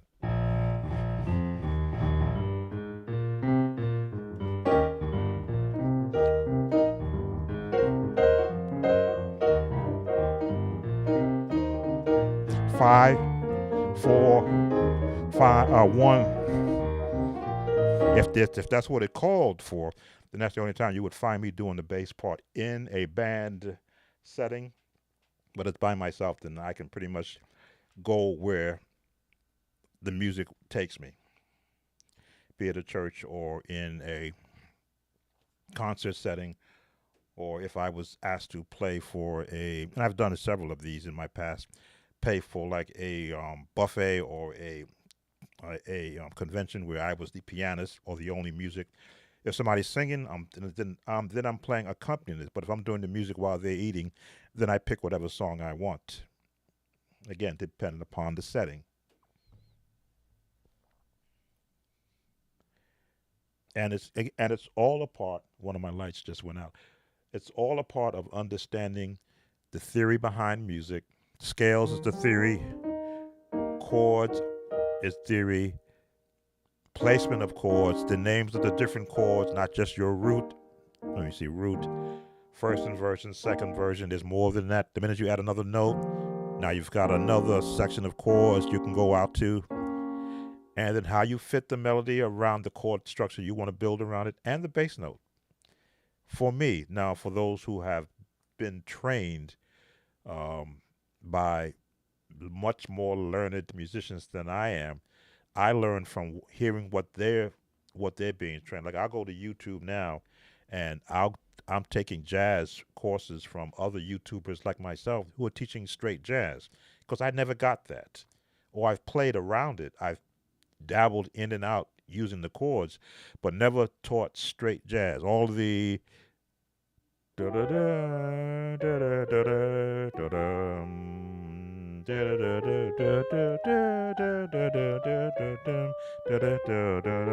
All this movement that they do, I can't do that. I can mimic it. There's a challenge for me because I was playing by myself and now I have a band and I can't explore as much. Yeah, you are limited. You are who you are. You're not the lead musician. You are part of the group. For the Gold Star, thank you, Tim. I actually find your skill set solidly creative, versatile, and professional, and you have an ear for every sound under the sun. If I can hear it and get to a piano and still retain it, if I hear it 10 times, I can copy it to the point if though you thought that person was playing. Now, can I do that with Art Tatum? No. What is a cathedral crawl? I don't know. That's one I would have to look up. A cathedral crawl. Tell you what, let me do this. As I say, I use GPT now for my information. Let's see what chat says. Chat GPT says the cathedral call is. Let's pull her up. It's logging me in. Okay, what is a cathedral crawl? Typing this into chat GPT. What does chat typically refers to? As I say, I'm about getting information. Typically refers to a tour or visit to multiple cathedrals or other notable religious buildings in a particular area. Is that what you want to know? Because Chat GPT is giving me a bunch of stuff here.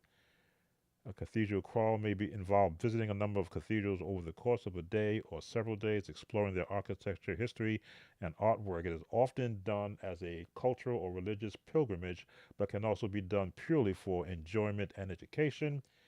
Cathedral crawls may be self-guided or may be led by a tour guide, which can be done on foot or by means of transportation. They can be a great way to experience the rich cultural heritage of a particular region and appreciate the artistic and architectural accomplishments of past generations. Okay.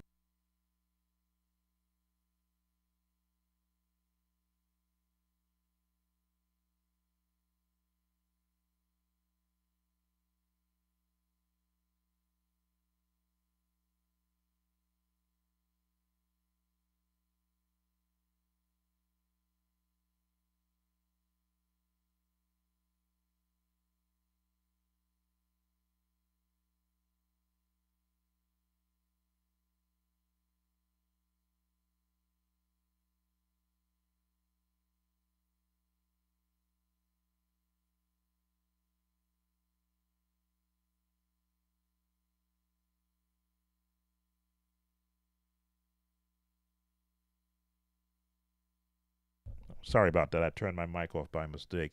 Did you hear me read off what a cathedral crawl is? You probably didn't. Oh, a cathedral organ crawl. That's different. Uh, let's answer this question. Sorry about that. I turned off the mute on my microphone and didn't know it. What is a cathedral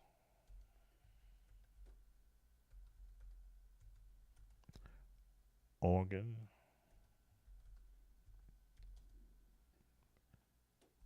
crawl? W.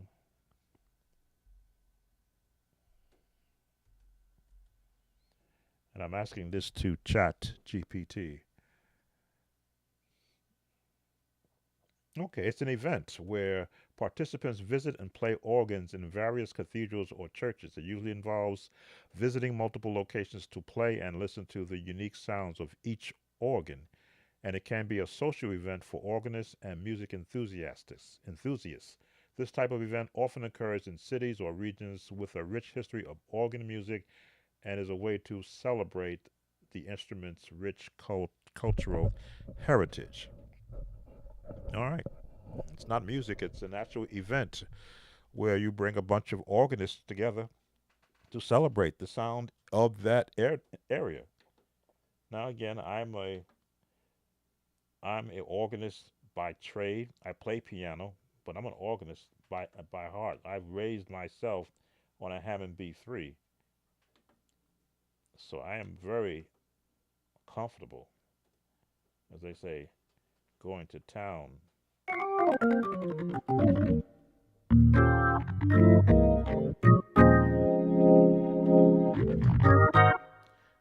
on a Hammond organ in church, of course, where you go and you pull that jazz up.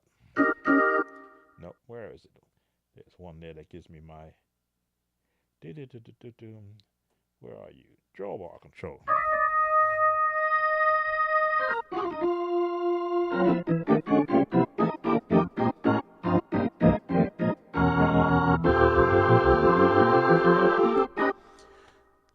That's where I cut my teeth. That's where I did my learning. I didn't learn all this stuff on the piano. I learned all this on an organ. Two manuals with a set of drawbars and the foot pedals, which I can move as quickly as I can my left hand. Bass. But I just went to the piano because that's where I couldn't go on the organ as a youngster. So I just took those skills to a grand piano and fell in love with the grand piano sound because it real wood sound piano resonates. It actually vibrates when you get that concert sound coming from a piano. It actually does vibrate.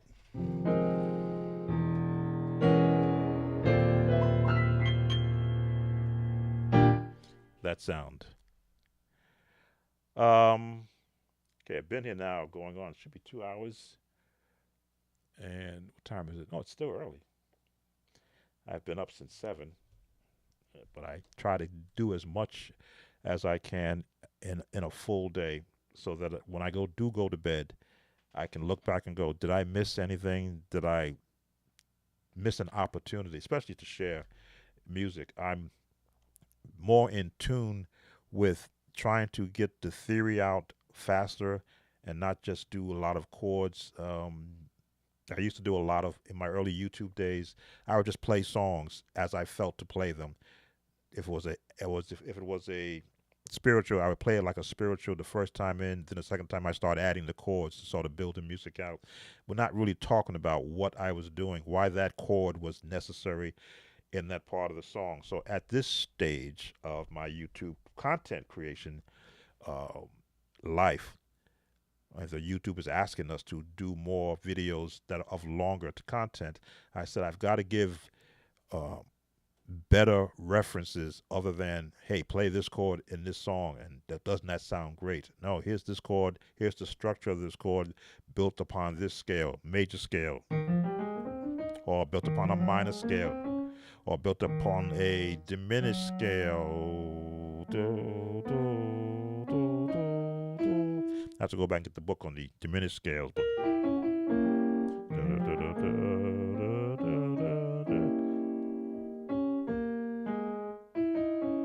that's the jazz scales, which I have the book on, which I haven't looked at because I haven't had a need to, but I do have the book on all the jazz scales.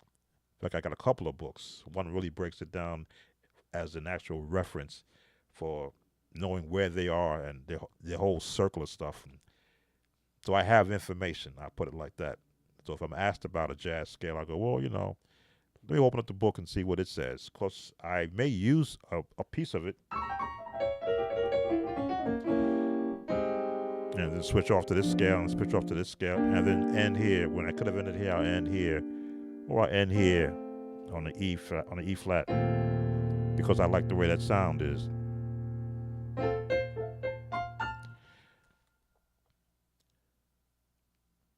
All right, I am going to bring this to a close. I have recorded this session. This way I will have pieces of it that if I want to make shorts out of it here on the YouTube space, I'll be able to do that too because I'm about giving information.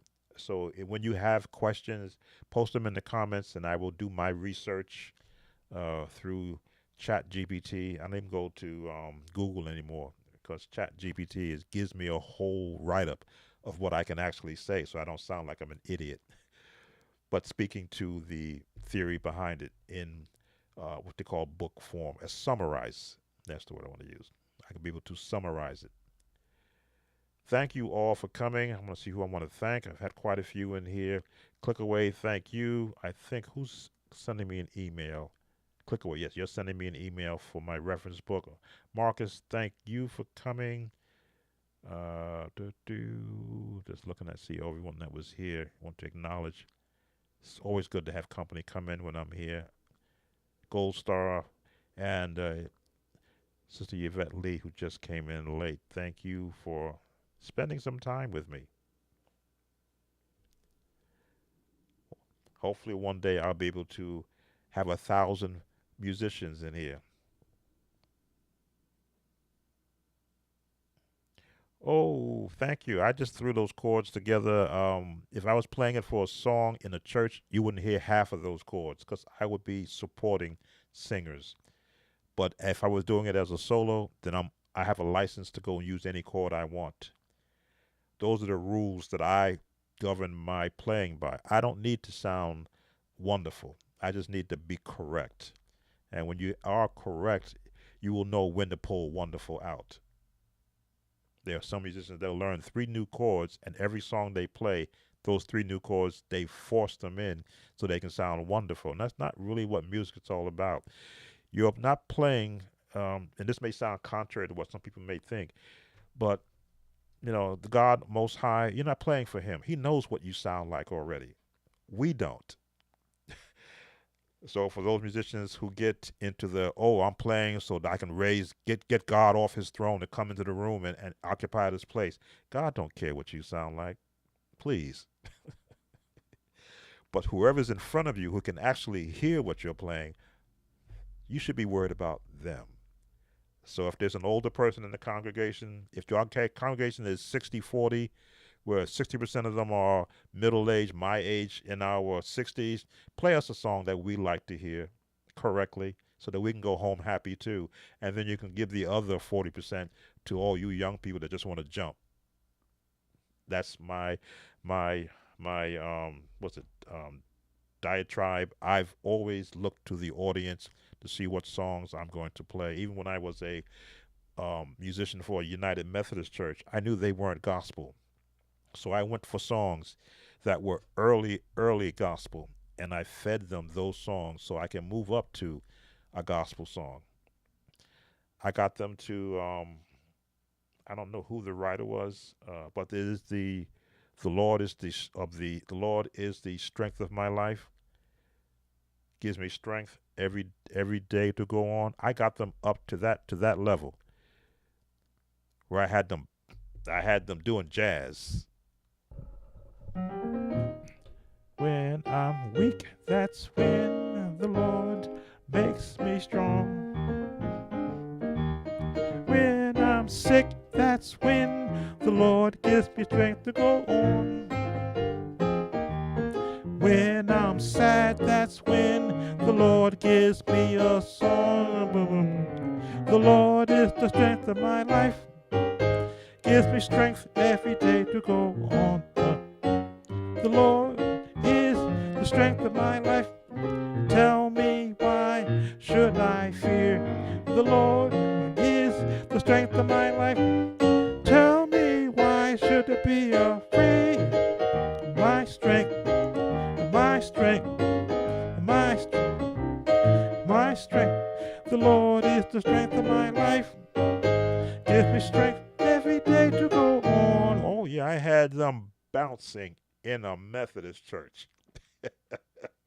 But I didn't do it in my first year. I gave myself 2 or 3 years and introduced them to some of the more sedated songs. We learned from Andre Crouch. We are not ashamed of the gospel of Jesus Christ, for it is the power of salvation. Chords which they had never heard in a Methodist church, but lyrics that were scriptural in nature. To everyone that receives it. No, I missed the word.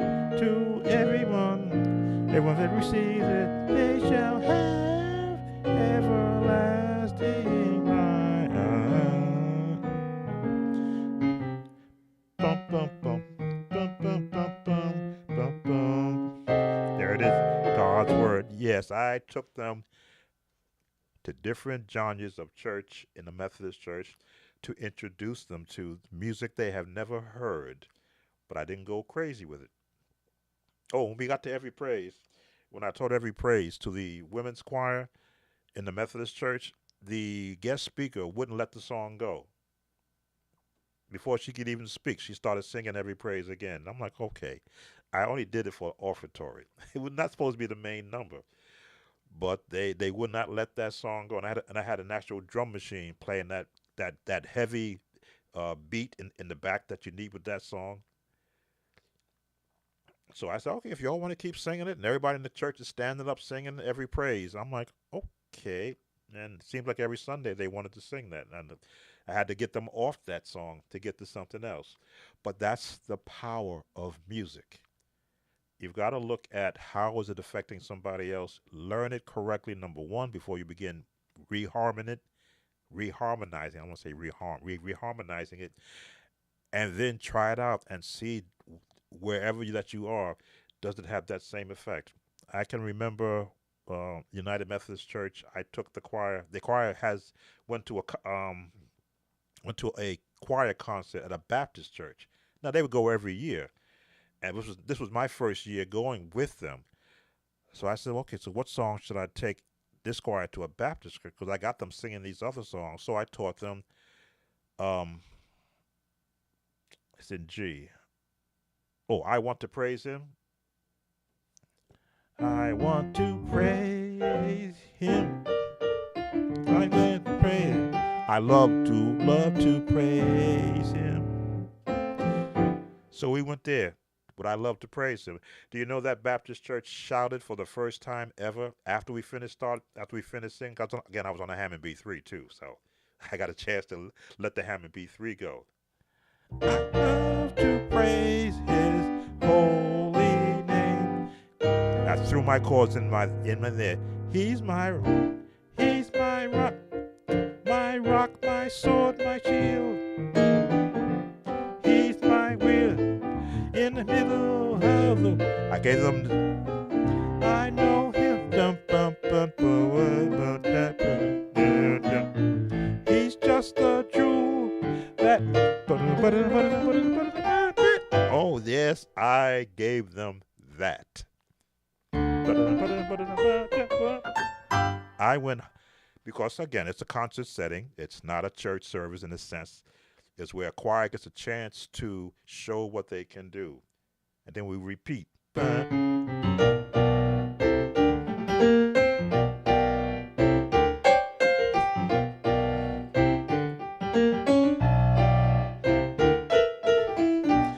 That's what you can do in a concert atmosphere. I love to praise his holy. And on the seventh. And as they're walking back to their seats.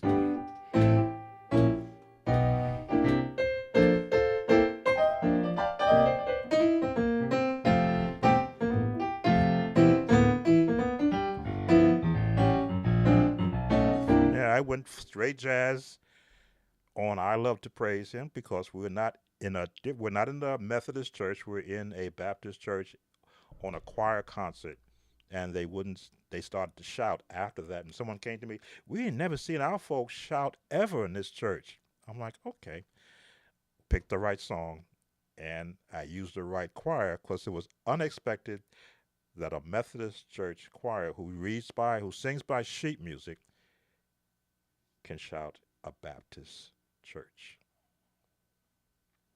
I don't know what happened after we haven't been back there since, but this was during my early tenure when we were going out to different churches. But understanding the power that music has and its approach and the area or the atmosphere that you happen to be in. If we were in another Methodist church, I wouldn't have pulled that song out. I would have pulled out one of our other songs that speak appropriate to what we're going to sing, which is why we had about 60 songs to pick from. And as I often said, if I keep talking, I won't stop talking. So thank you again. Click away if, let me just see if I got, if you sent your email. I'm looking to see. Nope, I don't see your email yet, so I can't send it to you while I'm on live to make sure you get it. But you send the email, an email to me, and I will send you that PDF that I created back in 2011 just for new, intermediate, and advanced church musicians, and a reference charts in the rear of that of chords. I even suggest particular songs, chording. A lot of practice things that you see me do are the things that I've practiced in my past to get me comfortable whenever I'm on a piano or an organ. Are there any other questions for those who are watching? I see we have 5 watching. Anything I could possibly answer? I've been talking so much I need to take some water. Excuse me.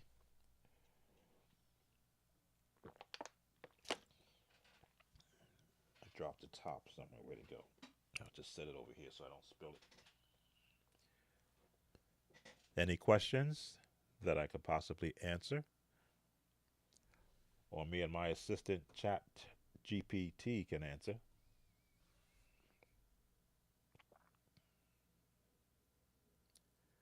All right, then I will close this out for right now. This is the Friday evening. More than likely, if, as I say, I have several topics that I'm going to be covering. Several topics. Like, I want you to see what some of those topics are. I should be able to pull it up. Let's see.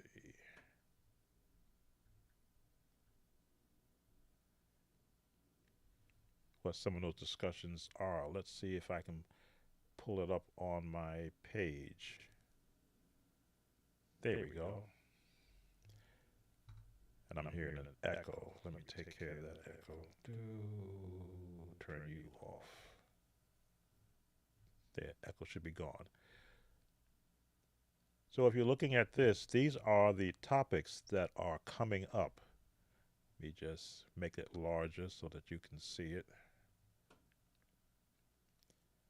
And again, I'm really serious about 2023 as being the most information I'm going to make available to everyone. Those are the topics that are coming up. Piano for Beginners already came out. Mastering the Piano is coming. The Art of Playing Piano is coming. Unlocking Your Piano Potential is coming. Complete Piano Player is coming. Discovering Your Inner Pianist is coming. The Piano Player's Handbook. All you need to know, that is coming as I get my information together and I'm able to correctly provide information and theory.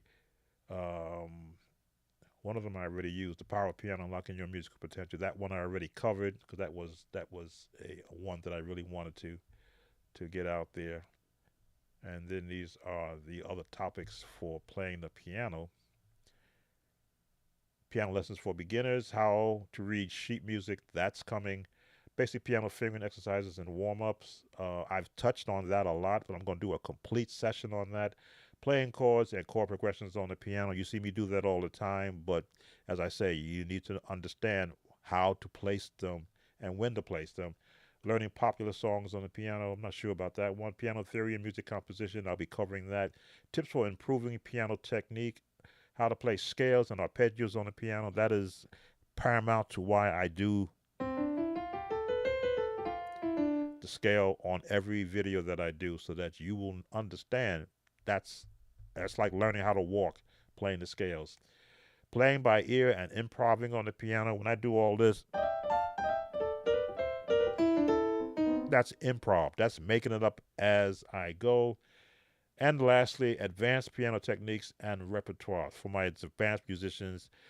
All those chords you hear in music of the past. I can't do the music of today because the music of today is only using 4 chords. So it's hard to get advanced music chords on those. I can just tell you, add a ninth here and there, and add a quick run to sort of keep within the confines of the music. But those are some, because we're still in February. The year is, to me, the year, it's still January 1 to me. When I look at all the things that I want to touch on, it's still January 1. I'm just getting started. Um, as I said, I wanted to upgrade to the new Mac Mini M2, but I'm still doing my research on that. I want to see who's using it and who's got complaints about it, because you only really want to make one purchase and not, as they say, don't buy a standard model, and then as you grow, now you've got to go back and buy another model because you can't do an upgrade.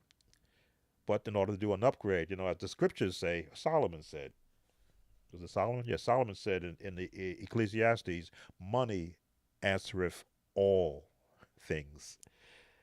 So if I'm going to do an upgrade, it's probably going to cost me uh, a good change of money. And right now, I got to see what I owe Uncle Sam, because he always wants his first. After God gets his, Uncle Sam is right behind him. So I got to see what's left after I take care of those who have need of me and what I have. But that's why I do appreciate everyone that does view me. When you subscribe, when you comment, and when you like the video, that pushes me up in the YouTube algorithm, which means more people can view my channel, and allows me to be able to um, move up in the monetary uh, stage also, because that's the more views you get, the advertisers see the more people viewing it, and then they throw a few more coins my way, which makes the decision of to expend more easier. So, like the video. I hear this all the time when I'm watching other people's live streams. Like the video. Put a like there. That pushes up in the algorithm. Subscribe if you're not a subscriber. And leave a comment, because YouTube does monitor the comments also. Oh, but you're on Uncle Sam too. Oh, yeah. Yeah. I like to call myself Play It Again, Sam. I used to have a license plate that I had. I purchased. I don't see it out. I don't know what I did with it. It fall on the floor. It said "Play It Again, Sam." I said, "Yeah, I have to buy this." What's the question? No, it's an organ Gregorian technique, like an organ progression. Well, yeah, you may be right, because Chat GPT goes for the goes for the summary of what you're asking it. It often says it's not exactly correct. You may have to research it or ask your question different. But it deal with an event where it did deal at a social event where organists come and they um, bask in the history on the celebrated instrument's rich heritage. But a Gregorian progression, I'm not up on that. Again, I do traditional gospel, contemporary gospel of the eras in which those songs came out. I try not to go everywhere because there's not a need for it, but I'm not above listening and learning. So I'm sure if I do a YouTube search for a organ Gregorian technique, excuse me, or a progression, I can listen to it and hear what they're doing and probably be able to duplicate it with no problem. Once again, thanks for coming, spending some time with me. I'm sure I will be on sometime this weekend. Excuse me, if not live, throat is drying up. If not live, then I will create something, because I do get requests daily practically for songs. And it gives me a chance uh, to communicate in the breaking down of the songs. Again, thanks all for coming, and for those who have participated. Gold Star, if I didn't call you out, I think I may have missed you. No, I did. You were right there. You had the uh, cathedral crawl question. But I appreciate everyone spending some time with me. Enjoy the rest of your evening.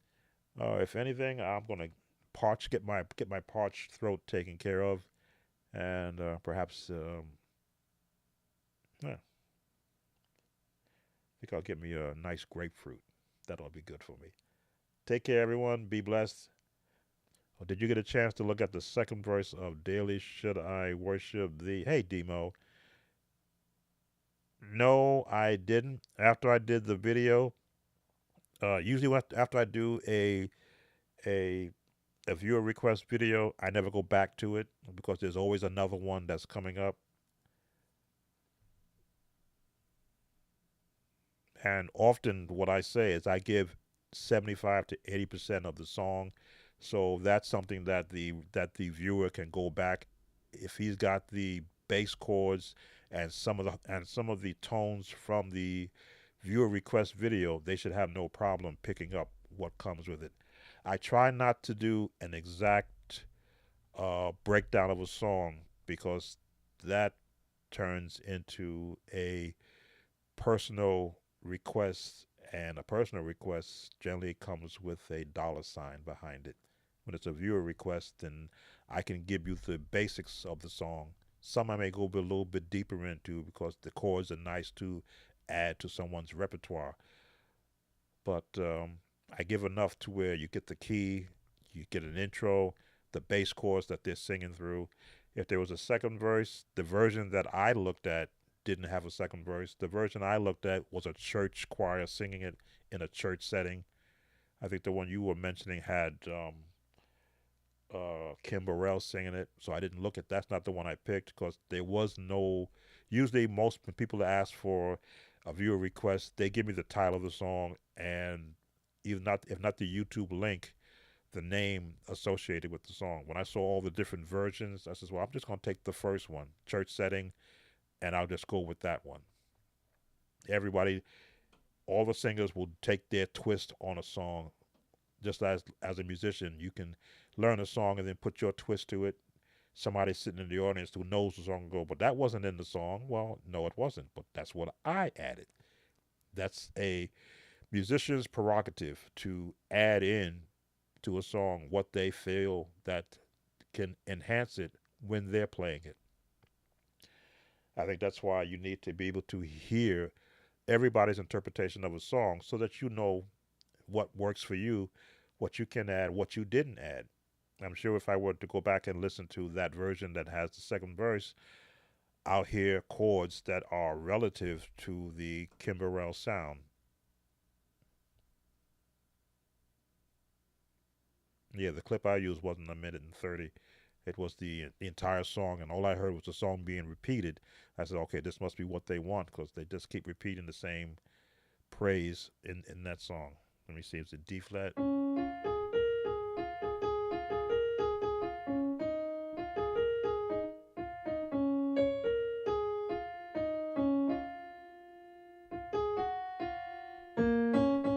So right there, I can really think of the melody and the key it was in because I lock into a melody of the song and the lyrics, so that helps me look at the chords that the song is using. And if you're gonna make a change,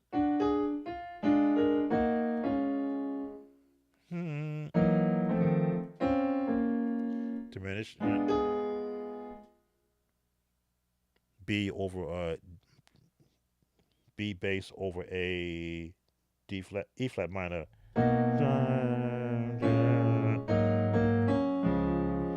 Because I practice that chord all the time, I can call it out without even playing it, so I know I'll get it right. But yeah, I'm sure the viewer who requested it has. Oh, are you the reviewer? The viewer who requested it.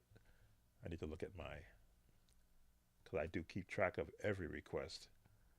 Let's see. Let's go back in time. Daily I shall worship thee. When did that request come in?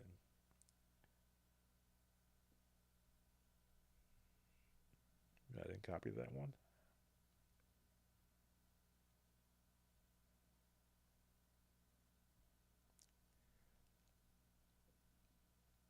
I don't see. I didn't save that one. Why didn't I usually save them all so I have a record of it?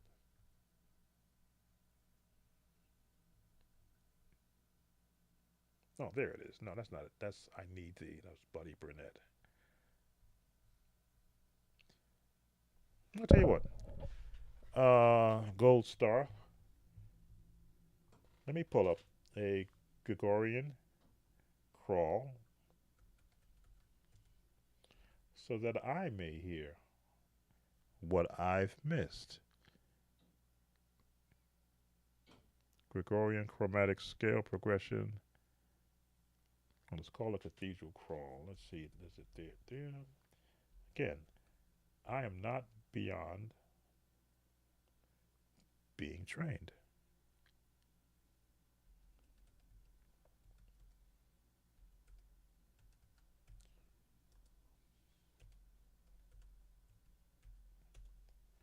Searching on YouTube. Okay, organ crawl. 2 years ago, let's go with this one.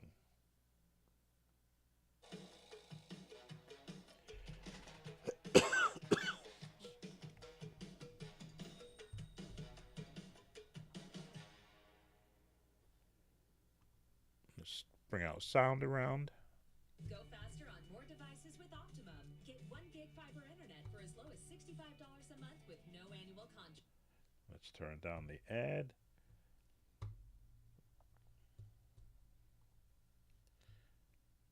And let's see what we got.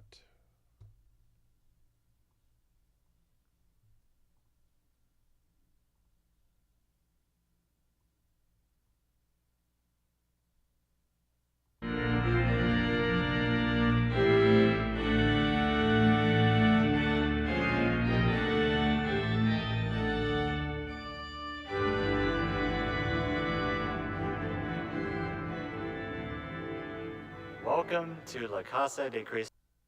The sliders in action all the way to F. And after All right, that's the guy who's talking about how the organ was built. I want to hear the sound.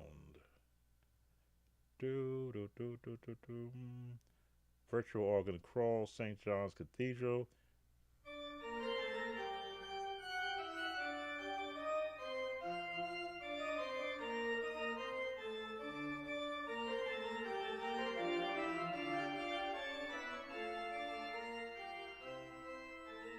Hi, my name. All right, everybody's talking.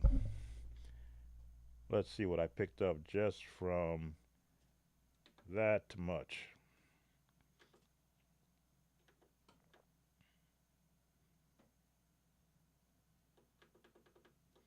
As I say, I'm an ear person, or I should say a hear person. Let's pick the right organ. Flutie, St. Peter, nope. Improp, nope. Mixture, nope. Medieval Hill, nope. Breath, nope. Reedy Pipe. All right. The opening, see what we got.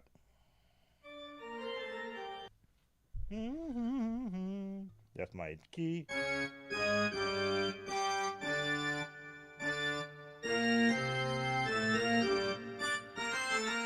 Is that what you did there, sir? Yep. All right, minor.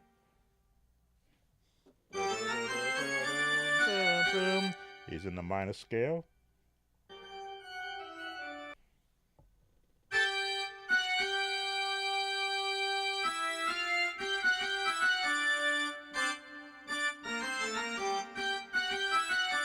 All right, we got those two. What else did you do?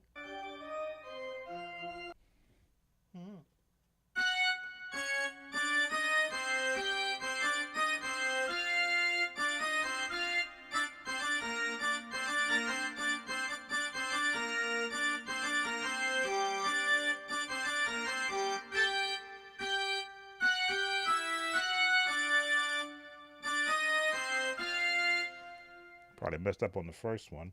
So let's see if we can get those three together.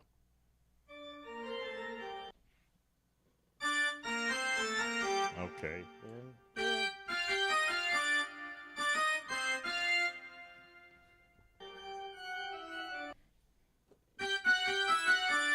Okay, missed a note there.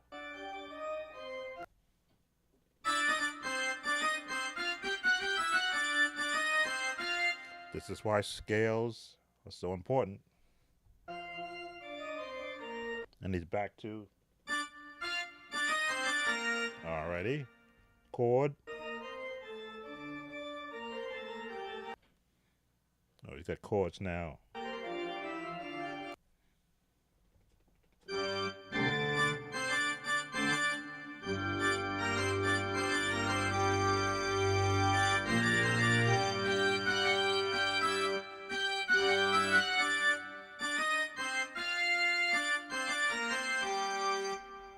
All right, so you get to hear how I tear apart what I hear. I'm listening to key he's in G minor, and he's playing classical changes.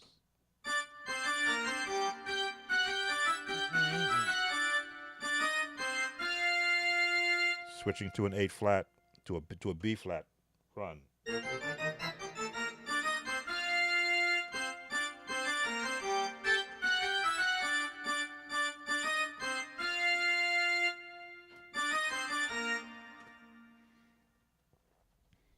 Is it possible? If possible, maybe Zoom through email. I would love to share a few things about the number system.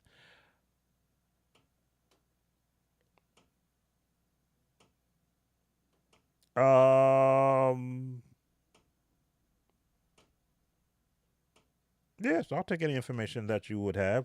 As I say, I'm getting research on the number system to speak to it better because I'm not a number system person.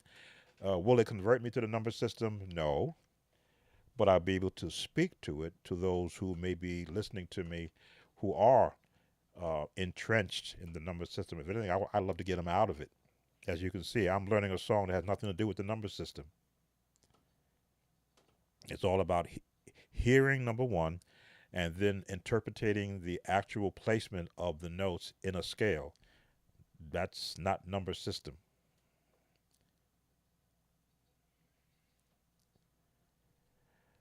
Explain the beneficial parts and how it helps musicians, but it's not the end all be all, which is how I think you describe it in your videos.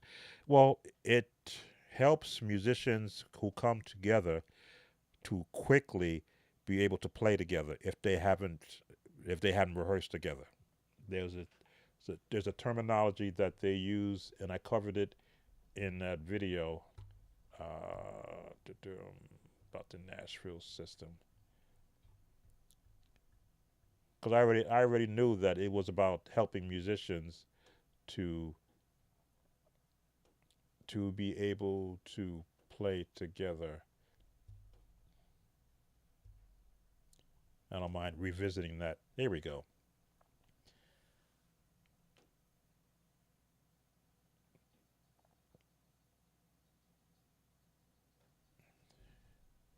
In fact, this one didn't cover those because I wasn't really finished with the Nashville number system. This was only point 4. There were more points to it that I didn't cover. They are on.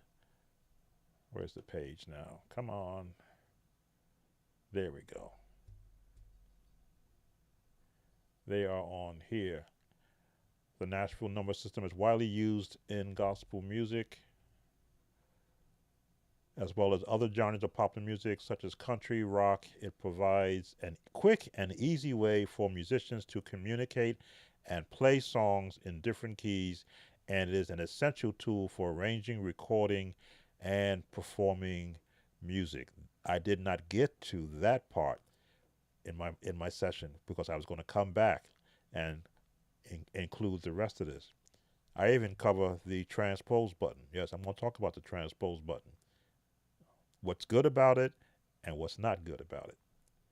So yes, I have a lot of topics that may trigger some musicians, and I hope it does trigger them because I want a musician, just as you see me sit there and hear someone who I've never heard play before do a.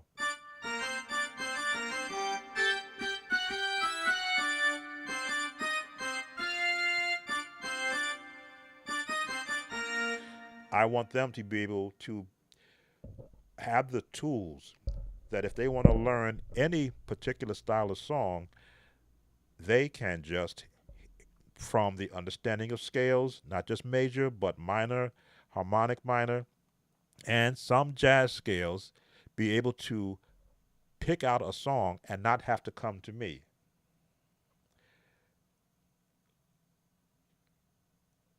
Well, yeah, if you're going to stay within that in that format, if you're going to be playing the one, the six, the five, and the one, the the one, the six, the four, and the five, and you're not going to do anything else in there other than jam. But I can't see the number system helping anybody play um, for every mountain and get the same chords used in the album. That's my that is my takeaway from the number system. If you're doing a song that requires four chords and you've got musicians who have never sat together, they can all talk to the number system. What chord are we going to start in? Well, we're going to key to C or C. We're going to start in the six. Okay, we're going to start in the A. Where are we going after that? We're going to go down to the two, but we're going to do the two major, not a two minor. Because in the number system, which I did not cover, there are in the written sheet music for the number system, there are um, what's the word I want to use? Annotations, if I'm saying it correct, too, for major, minor, and diminished, which I've never heard anybody talk to. That's why when I looked up the number system, I said, oh, okay, that's how they know they're going to be playing a minor on the two. If you're reading a sheet, what do they call it?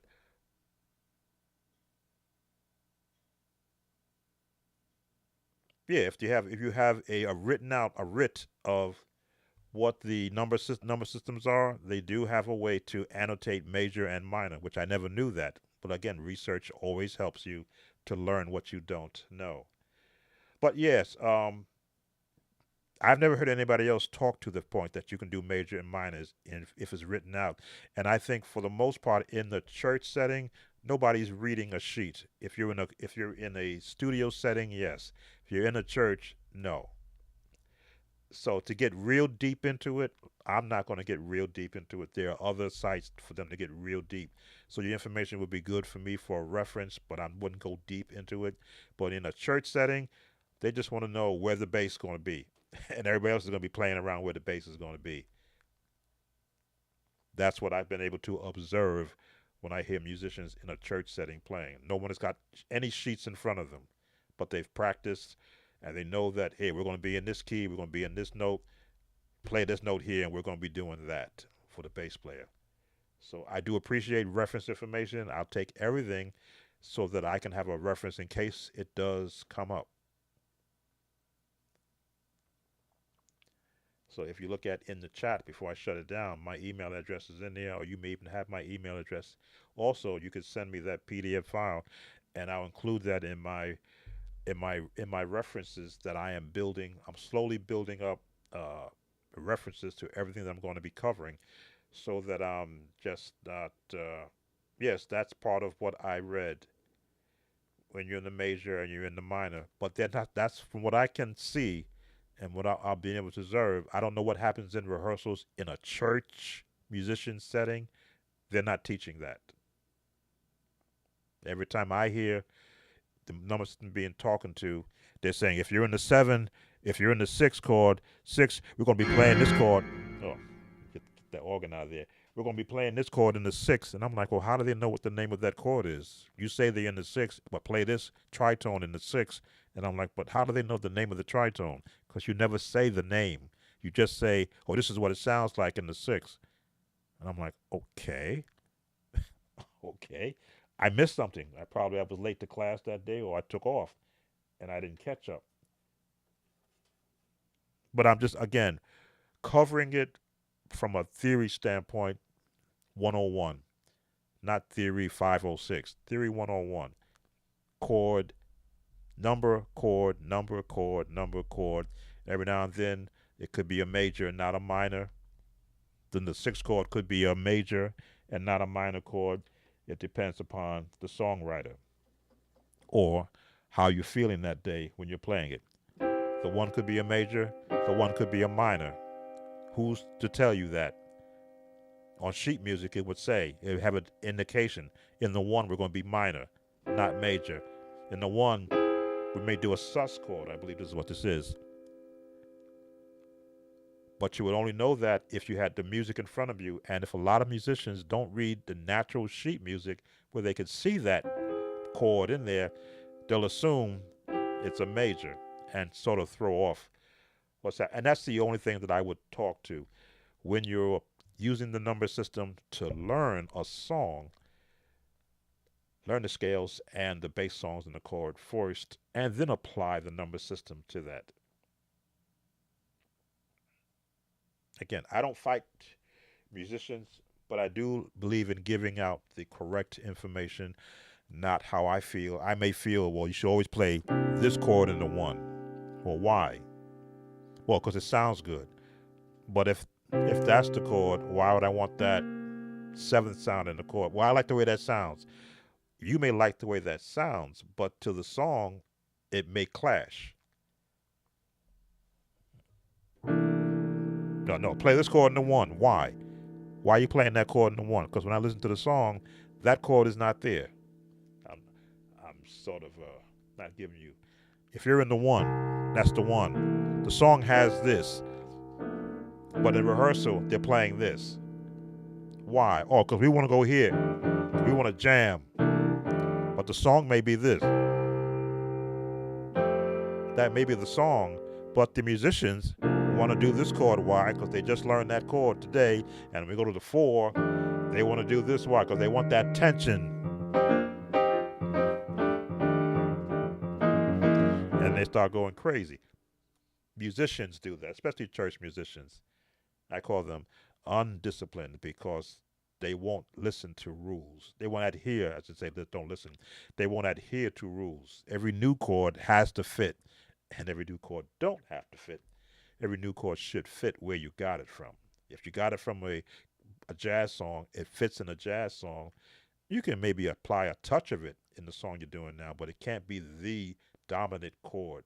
And when you start getting into dominant and subdominant, and all the articulated chord names, doesn't go over my head, but I got to go back and read the book and understand what are you talking about. Oh, dominant, secondary dominant, subdominant. Oh, fifth, fourths. No, no, no, not a problem. Not a problem. I don't teach the number system, but I want to be able to talk intelligently to it because I'm not sure when I'm giving chords to a viewer that requested a song, are they learning the song and how I'm giving it to them, or are they applying the number system and I'm now clashing with how they've been taught? The one thing which I'm not capable of doing right now, because again, that requires me getting a stronger computer and some additional funds, is to be able to bring online a viewer live so I can hear how they sound. I cannot do that currently with the system I have set up here. That's where your views and your subscriptions and your comments and your likes will help push me up in the algorithm to make it possible to YouTube advertisers to say, hey, give this guy an extra $10 this month. And if it continues to go up, I can go look at 32 gigabyte, probably the Mac Studio when it gets the M2 chip in it. This way I'll be current with the latest chip. Then I can go and get Restream as my provider, not OBS, pay the actual subscription so that I can actually bring a person live online with me, and then we can see how are you playing the song, how do you hear the song, is what I'm giving you helping you get better? Because if it's not, I need to change what I'm giving to you. Maybe you don't need this chord, maybe you need this chord, and we'll worry about you adding this chord later so you can hear and be able to understand how that chord is also this chord changing by one note.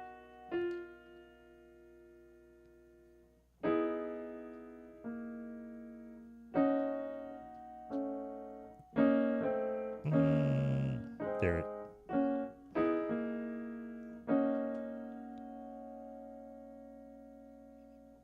There it is. I'm in G flat. But this chord is also in D flat. But it's also usable in G flat. 2, 5, 1. Or if you're in G flat,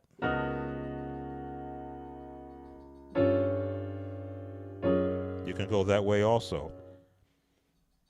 But it's hard for me to gauge if I'm helping these musicians when they have the viewer request, unless they come back and say, "Oh, can you?" In fact, one of my viewers does ask, "Can you give me an easier version?" I said, "Okay." It gives me an understanding. I need to stop taking the full chords and cut it down, but still give the essence of what the chord is in the song until they can get the essence of practicing scales and finding all the chords that's in a scale. For the fourth time, and I thank you again for your conversation because it helps me to still look at what else I need to be able to cover. I'm going to cut off because my throat is screaming at me now. Hey, stop talking. You've been talking for over 2 hours, and I'm gonna close up on you if you don't stop. So again, thank you for coming in. Thank you for your comments and for your questions. You do help me become better, not just a better musician, but a better communicator. As you can see, I can jump around to all the different pages that I have.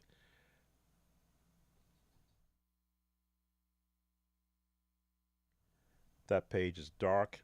That means there's something new coming there.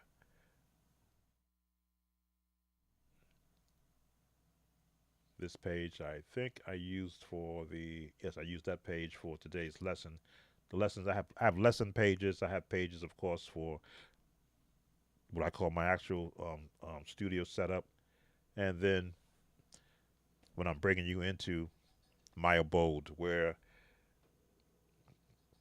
I spend a great majority of my day not just playing, but also doing research on the internet to make sure that what I talk about makes sense and gives proper information. If you do a fancy song run, I can give you the numbers of what notes you played easier for musicians. Oh, thank you, my brother. Not a problem. As I say, I'm not a runner music wise. I'll throw in a trill here or there. They are better runners than me because they practice the art and the skill required to do that. If I delve 100% into jazz, you can be certain that I will learn all of the jazz licks in the way that they are being used correctly before I begin creating my own. Thank you all for spending time with me. It's been a 2 hour stream, but that's okay. I'm looking at getting information. I love the communication that comes, and perhaps the people who will watch will enjoy some of the back and forth that we do because I want to be conscious of your thoughts, and I do ask for your participation. Take care, everyone. Be blessed. Sam Tobit, Sound of Joy Music Services. See you on the next stream and the next video. Take care.